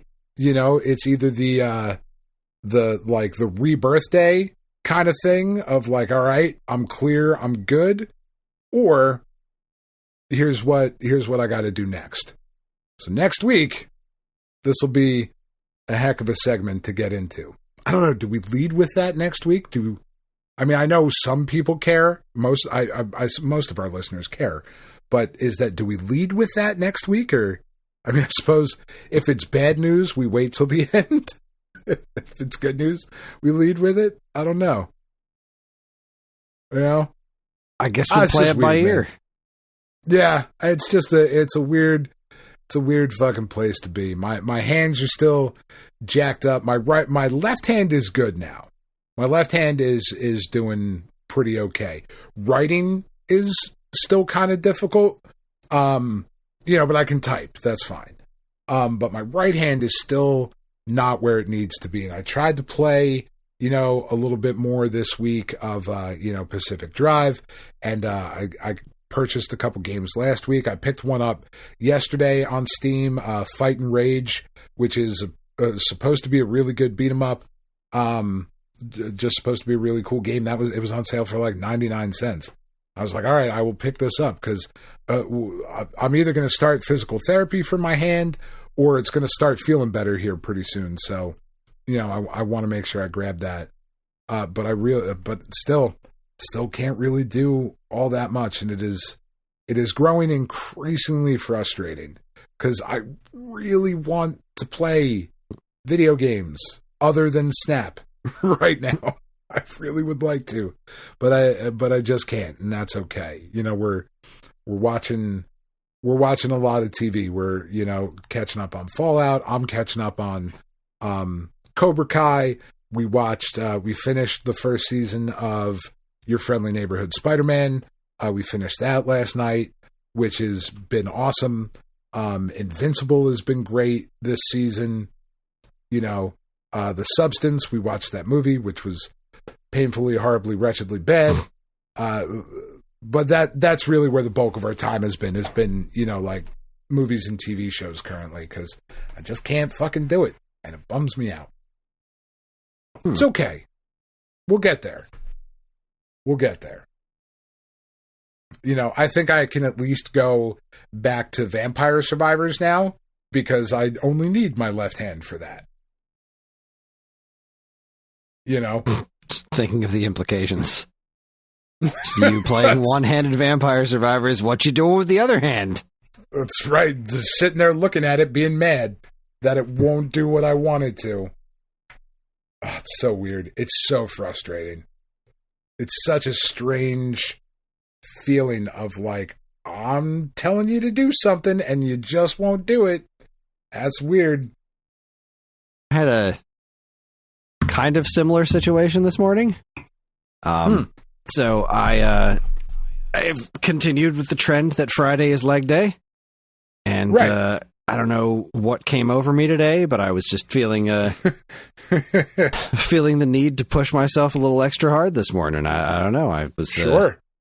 Did various leg machines, and then I was done, and I was like, I got a few extra minutes. I got to the gym a little bit earlier than I usually do. So I decided to hit up another machine, and then I hit one more machine after that. And I hit all four sides of my legs, basically. I did something that does the front, the side, the outside, the inside, and the back. So, yeah. And I'm like, all right, I did it. I feel kind of sort of okay. So after I'm done doing my workouts, I go over to the sauna, and it's got a door frame, right? So, like, the door frame is, you got to step over, I want to say, like 2 inches to get into the sauna. Not very much. Not a lot. I couldn't do it. I opened the door. that sucks. I'm walking sort of okay, and then I tried picking up my leg, and it wouldn't go up. And I'm like, what? And I just started laughing. I just started laughing. I could not stop laughing. I was like, this is hysterical. So I like pick up my leg over the threshold to get in there, and I'm like, well, fuck, now how do I get up on the bench? Was the sexy naked man there? He could have helped you. I have not seen a naked guy since that one time. That one time and one time only, have not seen another naked guy. I have seen different people come into the gym. Different people seem to be coming and going. Like, I'm on the same schedule every day, so I kind of figured I would see the same people every day. And I do see several of the same people every day. But, like, there were these two women who came into the gym today, and they got in my way. I was walking over to use these leg machines, and then the two of them walked up and started looking at the leg machines like, well, I'm not just going to cut in front of them now. I guess I'll go do something else. And I was like, okay, fine. I'll go do something else and be nice. What a bunch of inconsiderate assholes. They seemed perfectly nice. But they didn't know it was your turn. They didn't. That was fun. The not being able to move my legs this morning. So all day today, I've just been pretty wrecked as far as tiredness is concerned. It's been a really taxing week. And next week is going to be a very taxing week as well. Like the kids were off. They had a 4-day weekend. It was, so, and again, we don't really know why it was all 4 days, but whatever. Right. Yeah. We went out I had a 4-day weekend because I work in the city. Yeah. We don't live in the city, so I don't know why they got the extra day, but whatever. They got the extra day. You live quite far. There was a threat of snow this week, which very thankfully didn't happen, and I love snow, but there was like some sort of weird impending drama with like Ellie and her friends. Like, oh no. The next door neighbor girl has been very clingy with Ellie, which was really strange. I feel like she must be going through something. I don't know, but sure. The last time it snowed, so like 2 times ago, I took them sledding, and it was Ellie and the neighbors, and they were like, next time, if it snows again, we should do this again. I was like, absolutely, this was a blast. So, I was also talking to my friend Erica and her kid, Ellie. They have a standing hangout every week. Every Thursday, they take turns going to each other's houses. And she hadn't been sledding. And I was like, next time we go sledding, we should go. And she said, absolutely, because there was snow happening. This was the last snow that did happen. And so I made plans to take Aurora and Ellie sledding, and assuming that next door neighbor girls would be coming too. And she was just like, I just wanted to go with you. I don't know her, so I don't want to go. You should go with me. And it was like, whoa, what are you doing? Well, first off, what do you mean you don't know her? You guys are on the same cheer squad. For the last 2 years, they've been on the same cheer squad. Like, I get they don't hang out or anything, but like, they've been to Ellie's birthday parties together. They've played together in this house in front of my eyeballs more than once. Yeah. So like, it's something's going on there. It is. I know it's somewhat different, but like, there were other kids sledding too. Like, it wasn't going to be some one-on-one thing no matter what. Like, it's snow. Let's go sledding. Like, let's go have fun.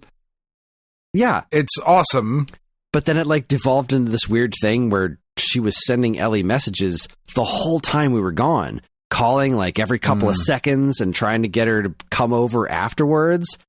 And it was like, but she's not invited. I want you to come over, but I hope that she's not coming back too, because she's not invited. And I'm like, what the hell, man? This is...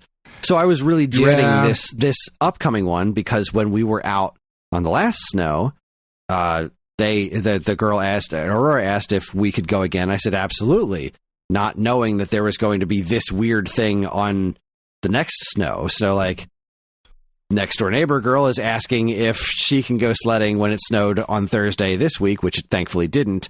And of course, I had already promised the other girl I was going to take her. So I was like, how the hell am I going to get out of this? And then the wind blew how do I do this? The wind blew the snow away, so I didn't have to worry about it. But also, we were at on Sunday, we were at Karen's mom's house for a little get together. And I don't know if you remember the weather on Sunday, but it was a fucking nightmare.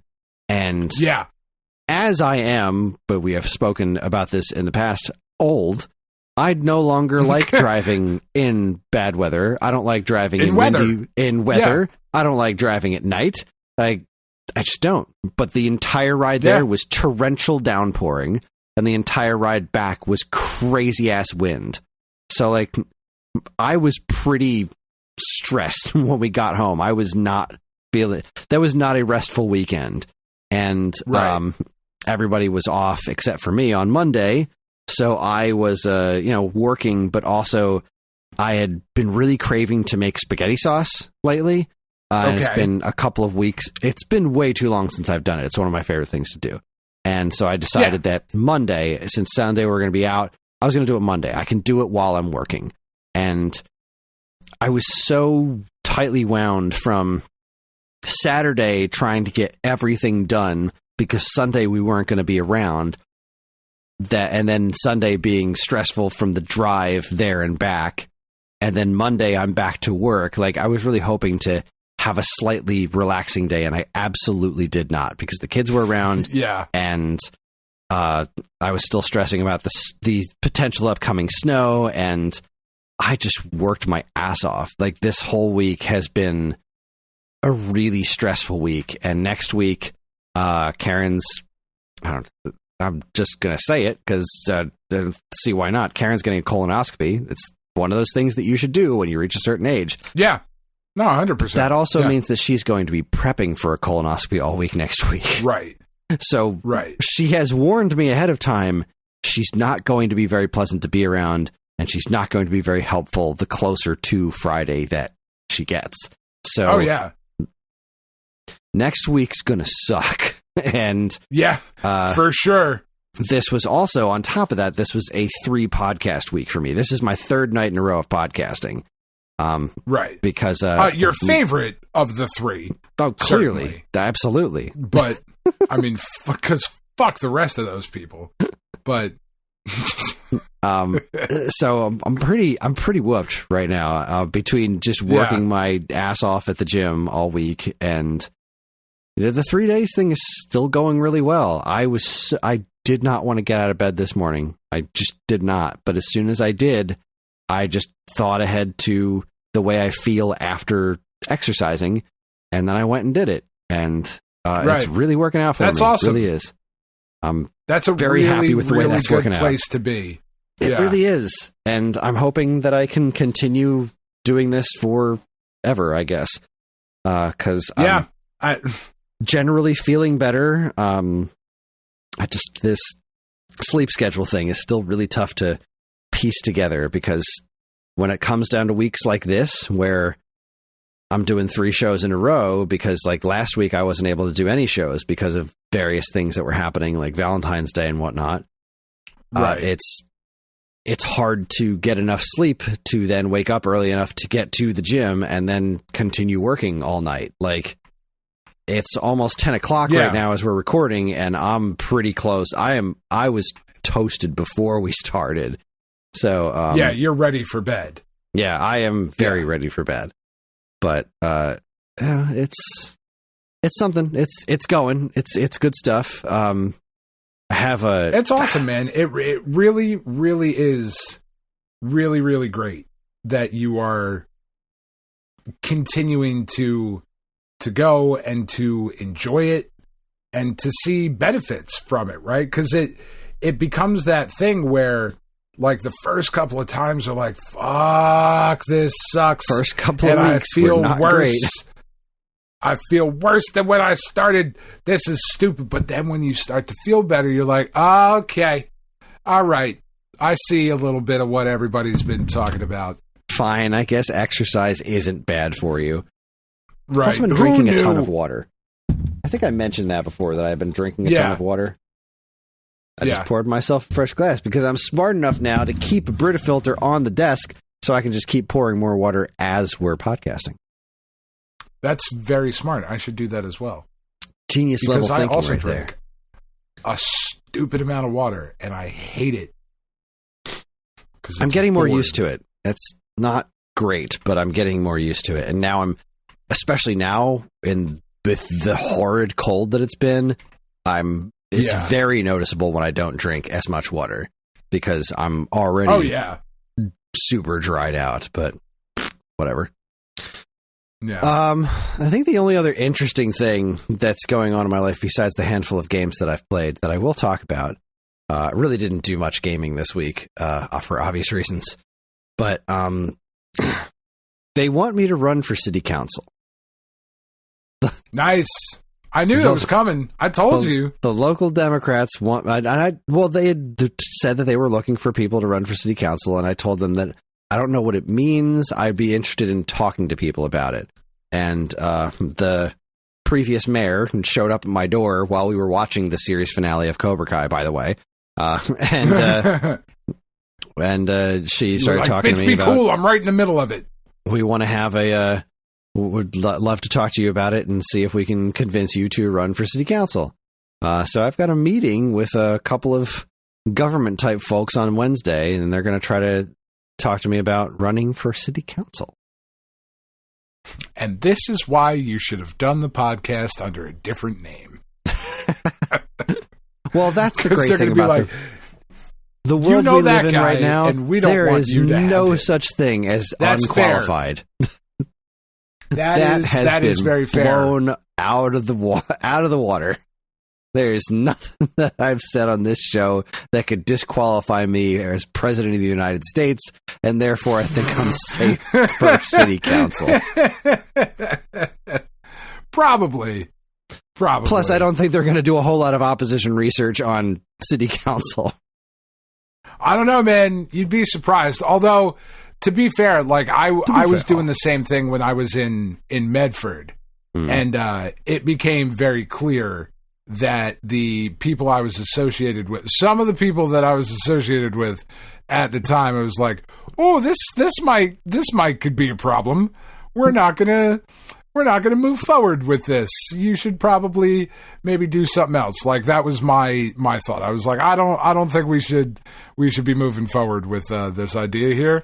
But you're right. Things have certainly changed over the last few years to where maybe it'd be okay now. Maybe the fact that I'm on a Foul Mouth podcast really isn't the end of the world. Yeah, not that I know that I don't know podcast. That I'm going to do it. I don't know how I'd be able to fit it in with my life and the podcasting that I do. Like, I don't know what more I could fit into my schedule, to be perfectly honest. But I'm not going to do nothing. You're definitely going to do it. I mean, like, you can sit here and say, I don't know how I would fit, but, like, you're definitely going to do it. I'm definitely interested in doing it, but I don't know enough about it. And I know that it's the kind of thing that would make my parents pretty proud. But I also know that we're in a situation right now. But it'd make you pretty proud, too. It would make me pretty proud because I don't want to do nothing. Right. Karen and I are both trying to be more proactive as far as, like, getting the other people we know locally involved in this kind of stuff. And I don't know.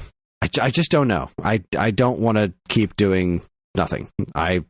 When the election happened, I was trying to be super insular, and that worked for a couple of weeks. And now I'm just seeing the state of the world, and it's a fucking nightmare. I can complain about it all I want, but if I have the ability to actually do something, even something small, on the smallest of all possible levels, I should at least consider it. But it's the most important level. It's the most important level because for a lot of the nightmare that the rest of the country is right now, it doesn't actually affect your day to day. Correct. Like, apart from just knowing, apart from doom scrolling, my day to day. And prices hasn't of things really obviously changed. But but that's going to happen with whoever. That would have happened with Kamala too. Like, she wasn't lowering egg prices. It's the fucking bird flu. It has nothing to do with Trump. Yeah. Let's not pretend that that's not what that is. So, a lot of it wouldn't have changed regardless. But at the local level, that's where you can really affect change. People's you lives. can have that influence of, like, maybe we shouldn't have the Halloween parade be a fucking political campaign. Maybe it should just be about giving kids candy. What a fantastic idea. I wish I had it myself. Leave politics out of some of this shit. For as much as politics is in everything, not everything needs to be about political gain and making money. Sometimes things can just be about things being good, doing nice things for the community. And that's changing a lot now since our new mayor got elected. And it's very disappointing. But, you know, our new we mayor built a was park. Why the fuck did you build the park? So that people could go sit in the fucking park. That's why we built it. That's the only reason you need to build a park. Yeah. 100% agree. Like, yeah, it's hard, especially when you see, like, because you're in an area, like, when I was doing this shit in Medford, there was no way I was winning. Like, it's Medford. Half the people that got arrested on January 6th were from fucking Medford. It's why I don't live in Medford anymore. Like, there's a very good reason. You know, but where you live, there's a chance that you get elected. There is indeed a chance. This area has gotten a lot more purple over the last year or two, which is concerning, especially because, you know, we've had a ton of growth in my town, and a lot of that is because of the leadership that was in place. But the leadership that was in place was not, they were effective. They weren't very good speakers. They weren't charismatic white dudes. And therein lies the problem. Because now our mayor is a charismatic white dude who has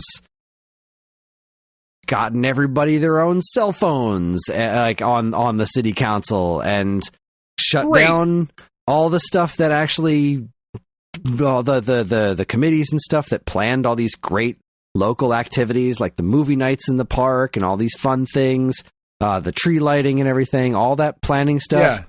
Fuck all that noise. Get rid of all of it. The new businesses that are in town that are opening up this year, they are thrilled to be able to stand in front of the new Wawa and the new Aldi on the ribbon cuttings and be like, "Yep, I did this." They didn't have shit to do with it. It's been it's been planned for years, but they're in power now, so they can stand up in front of it and say, "I did this." And it's kind of gross. And it is. Anyways, it is. That's neither here nor there. The most important... That was 20 minutes of neither here nor there. The most important piece of news that happened this week. I'm sitting down here in my basement. I'm toiling away at writing the commercials for tonight's show. And I hear a little bloop noise. And I turn to my right, and Hopper has accidentally turned on the Xbox with his nose. And he's looking at it, hearing the noise. With the Xbox turning on, he's looking at it with extreme curiosity, and then all of a sudden the disc ejects, and he's like, "What? What? Get me a copy of Halo, Dad. I'm fucking ready." So he's really weirded out by this, but then he goes over and he starts sniffing the PlayStation 4. And then he goes over to this open the open bin I have. Can I turn this one on? Sniffing the controllers and stuff. I'm like, what are you doing, buddy? What's going on? You gonna play some games? You gonna play some Tony Hawk? What's your plan? And they went and laid down on the couch, but he booped the Xbox on with his nose, and it was the cutest goddamn thing. That's fucking awesome. That's great. I would argue that's the second most important piece of news for the day. I would argue that the most important piece of news for today is that the New York Yankees have officially amended their facial hair policy. Yes. And will allow well-groomed beards. The well-groomed, see, I'm all for it as long as they're well-groomed. I don't need no scraggly-ass Red Sox on the field. No, I don't want a bunch of Brandon Marshes. I got enough scraggly asses on the Phillies. Yeah, you got Brandon Marsh, and he looks like a scraggly asshole. I mean, I like him. I have a beard, or had. Oh. I had a beard like that at multiple times throughout my life. I like a good scraggly asshole beard. However, you don't have to necessarily go so hard on the scraggly asshole beard. If you're a professional athlete. The wet hair doesn't help either. That's he's thing. gross. And that's what I like about him. He looks like a predator. Like, you should maybe keep your family away from him. He doesn't look so bad when his hair's dry. I always thought that it was like, that guy's got the greasiest fucking hair I've ever seen in my life. but he dunks his head in water to keep himself cool while he plays. So like, okay, I get that. All right, now I totally get this guy. I'm 100% behind you. But also, if you're worried about being hot, shave the fucking beard, dude. Right? Yeah, I mean that would be. But maybe he has a weak chin. You know, that's true. I have a weak chin, which is why I always have at least something on my face. But my beard is a bit scragglier than it has been lately because I refuse to shave until this cold snap goes by. So until it's not 8 degrees outside. Yeah, that's just not enough degrees. No, it's not. I do enjoy it though. I am hoping that what the Yankees mean by well-groomed beard is that all of the players will be allowed to grow Horace Greeley beards. And if you do not know who Horace Greeley is, you should look him up. It is Greely. It is the most absurd fucking thing. And if that's what the Yankees go with, I would be so happy to see every single one of them attempt a Horace Greeley. Because oh boy. But it's an important piece of news. It has been so hard for me to continue to be... Are you looking at it? It's fucking great. What is this? Is this an attempt at a lion's mane? Like, what is this? That's so awesome. I love it. It has been so hard for me personally to like continue to be a Yankees fan because there is nothing about me that should be a Yankees fan. They are the antithesis of everything I believe in and stand for. Especially with the facial hair policy. But at least that has gone away now. Like, by all rights, I should be a fucking Mets fan. I should be. But, ew. Well, gross. You hate losing, Mets? So. Ugh. I do hate losing. That is fair. And I am a fucking sellout. I am a slut, and that has been well documented as well. So, I am the whore you adore, the slut you can't rebut. As Miss Timeless Tony Storm said in a fucking promo this week on AEW. It was awesome. It's like the slut you can't rebut. That is fucking fantastic. Delicious. Oh, goodness gracious. I did actually play a couple of games. Because I had to finish my Stray review this week. So I finished Stray. I buckled down and I found the time, and that was also a big part of my stress of this week was that I had to get all of my Nintendo 4 stuff finished. I didn't I didn't know my deadlines until this week, and the deadline, usually when they give me deadlines towards the end of the run, it's like I usually have like 2 weeks. This time was like I got my deadline on Monday and that shit was due Friday. I was like, fuck. All right. It was due last Friday. God damn it. Pound this shit out. So I was able to get enough information off of John and play his save file. So my Dogman review was fine without me having to actually finish the game because it doesn't change much as you go. I was happy with that. Can't review. imagine it would. I got to do a preview of Ninja Gaiden that was super easy to write. And did you just write, I'm so excited, I'm so excited, I'm so excited, just over and over and over again? I kept struggling with, like, this is the first new 2D Ninja Gaiden game in, like, 13 or, like, however many years it was since fucking the NES. Not 13 years. Been a hell of a lot longer than that. But it's not, because there was a stupid, Japan-only, abysmal, atrocious 2D Ninja Gaiden 1 prequel game for Japanese cell phones that exists. Really? So that sounds fun. It's fucking awful. It reuses assets from the NES games. It's supposed to be a prequel to the first game. It just looks bad. From what I can tell, it plays terrible. I've never actually played it because I don't have a Japanese fucking cell phone, but sure, I can't even remember what it's called. It's terrible. But it's ruining the statement of saying there hasn't been a new 2D Ninja Gaiden game for X amount of years, because there actually was one in like 2013 or something. It's just ugh. Anyway, that was easy enough to write. And now I can't even remember what the other things that I wrote were. Our feature topic. It was Stray, Dogman.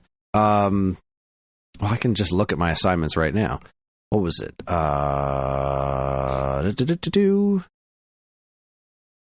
What's my stuff? What is the other thing that I write? Oh, Tetris Forever. The update for Tetris Forever and the future updates for Tetris Forever. So I did that one as well.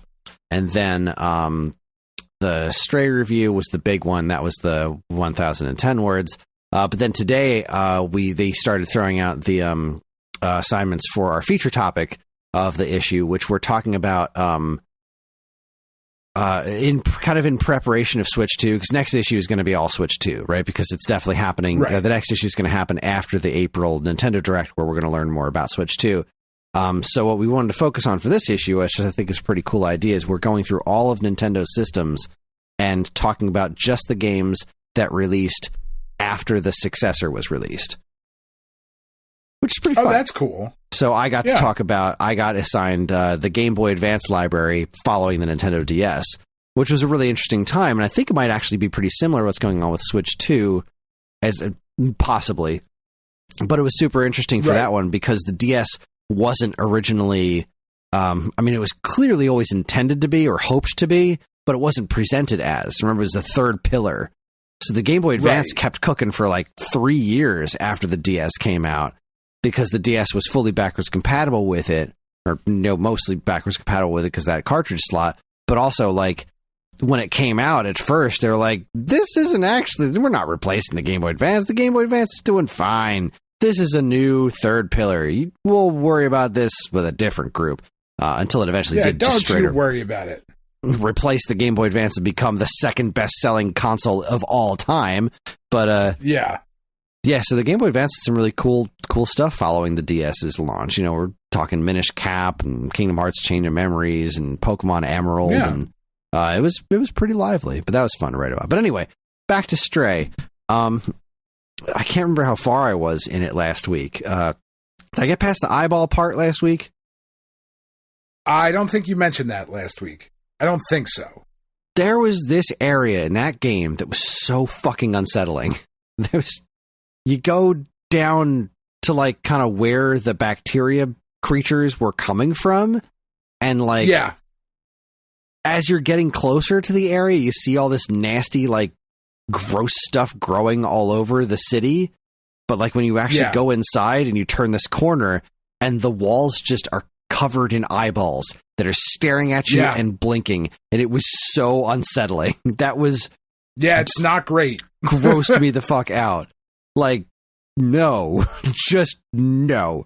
That was a really, really freaky part of the game to get past. I really liked it. It was it's a satisfying ending. Yeah, it's a pretty solid game. It leaves enough open to interpretation. I would have loved to actually see the kitty reunite with the other kitties, but the Switch version held up well. It held up as well as I thought that it did, right? Because I was playing through it, and then I thought, all right, I'm going to turn on my PlayStation 4 and boot up the PS4 version and see if it's as janky as I remember it being, and if it's as janky as the Switch one actually is. Now play them side by side, and it is. Right. The Switch version doesn't appear to have any more jank than the PS4 one. It's just less good looking overall.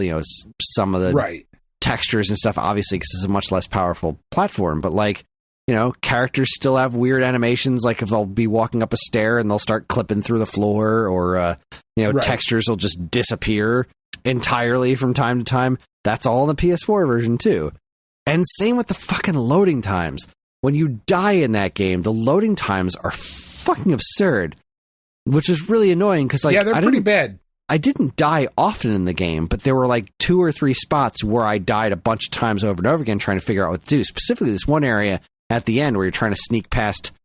You had to trick these 2 floaty sentinel things to go into these doors, and I was trying to figure out the best way to do it, and I was being super reckless because it's funny. But every time I die from being reckless, I'd be like 35, 40, like Donkey Kong Country Returns style loading times. Like, what are we doing? Stop it. Yeah. But no, that was a really cool game. I'm really glad that I played it. I'm glad I got to review it, and I gave it a 7.5 out of 10, which I think is exactly where that game belongs. It's got a lot going for it. I wish it ran better. I wish it had a little bit more content.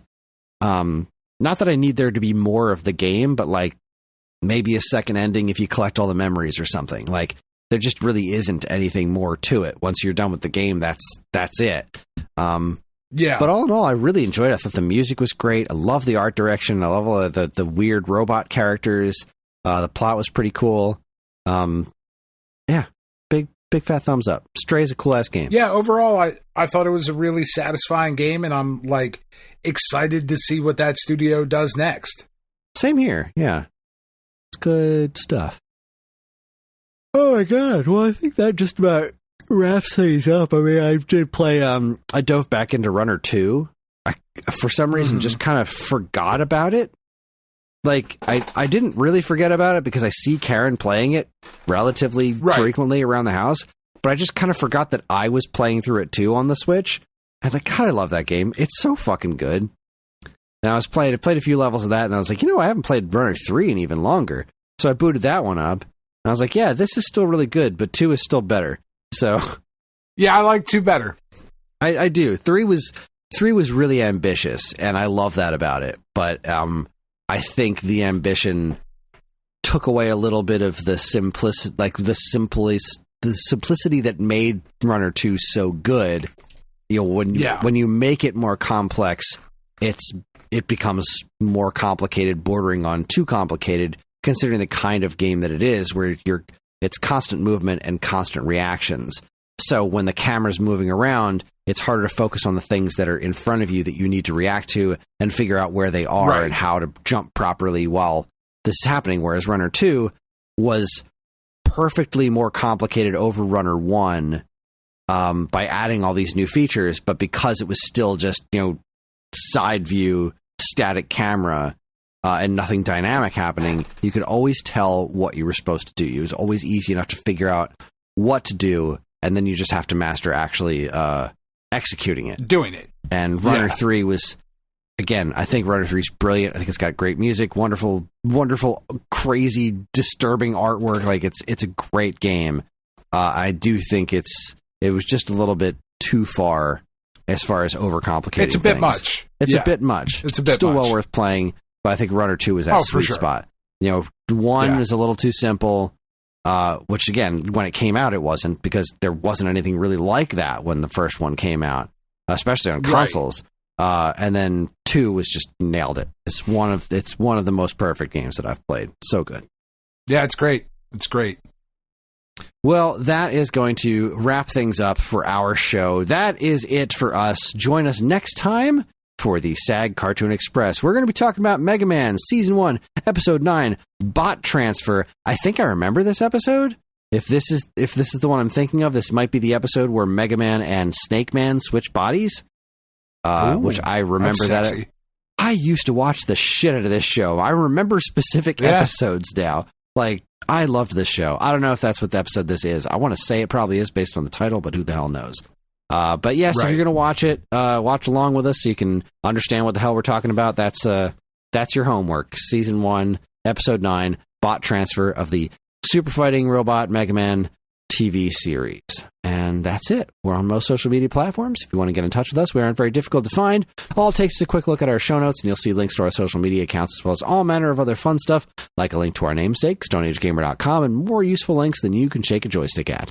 If you'd like to get early access to this show's episodes, as well as a bevy of other shows on the Geekade Podcast Network, check out our Patreon. Also linked to in the show notes. It helps keep the show running week after week, and all our patrons are loved and appreciated. This show's theme song, Squared Roots, was written by Banjo Guy Ollie. You can learn all about his wonderful music and more by following the link to his YouTube channel, also in the show notes. And finally, as always, we'd like to thank our intrepid editor, Evan, for making the show listenable for all you folks. And we'd like to thank all you folks for listening in the first place. That is it. On behalf of Dan and myself, keep playing games.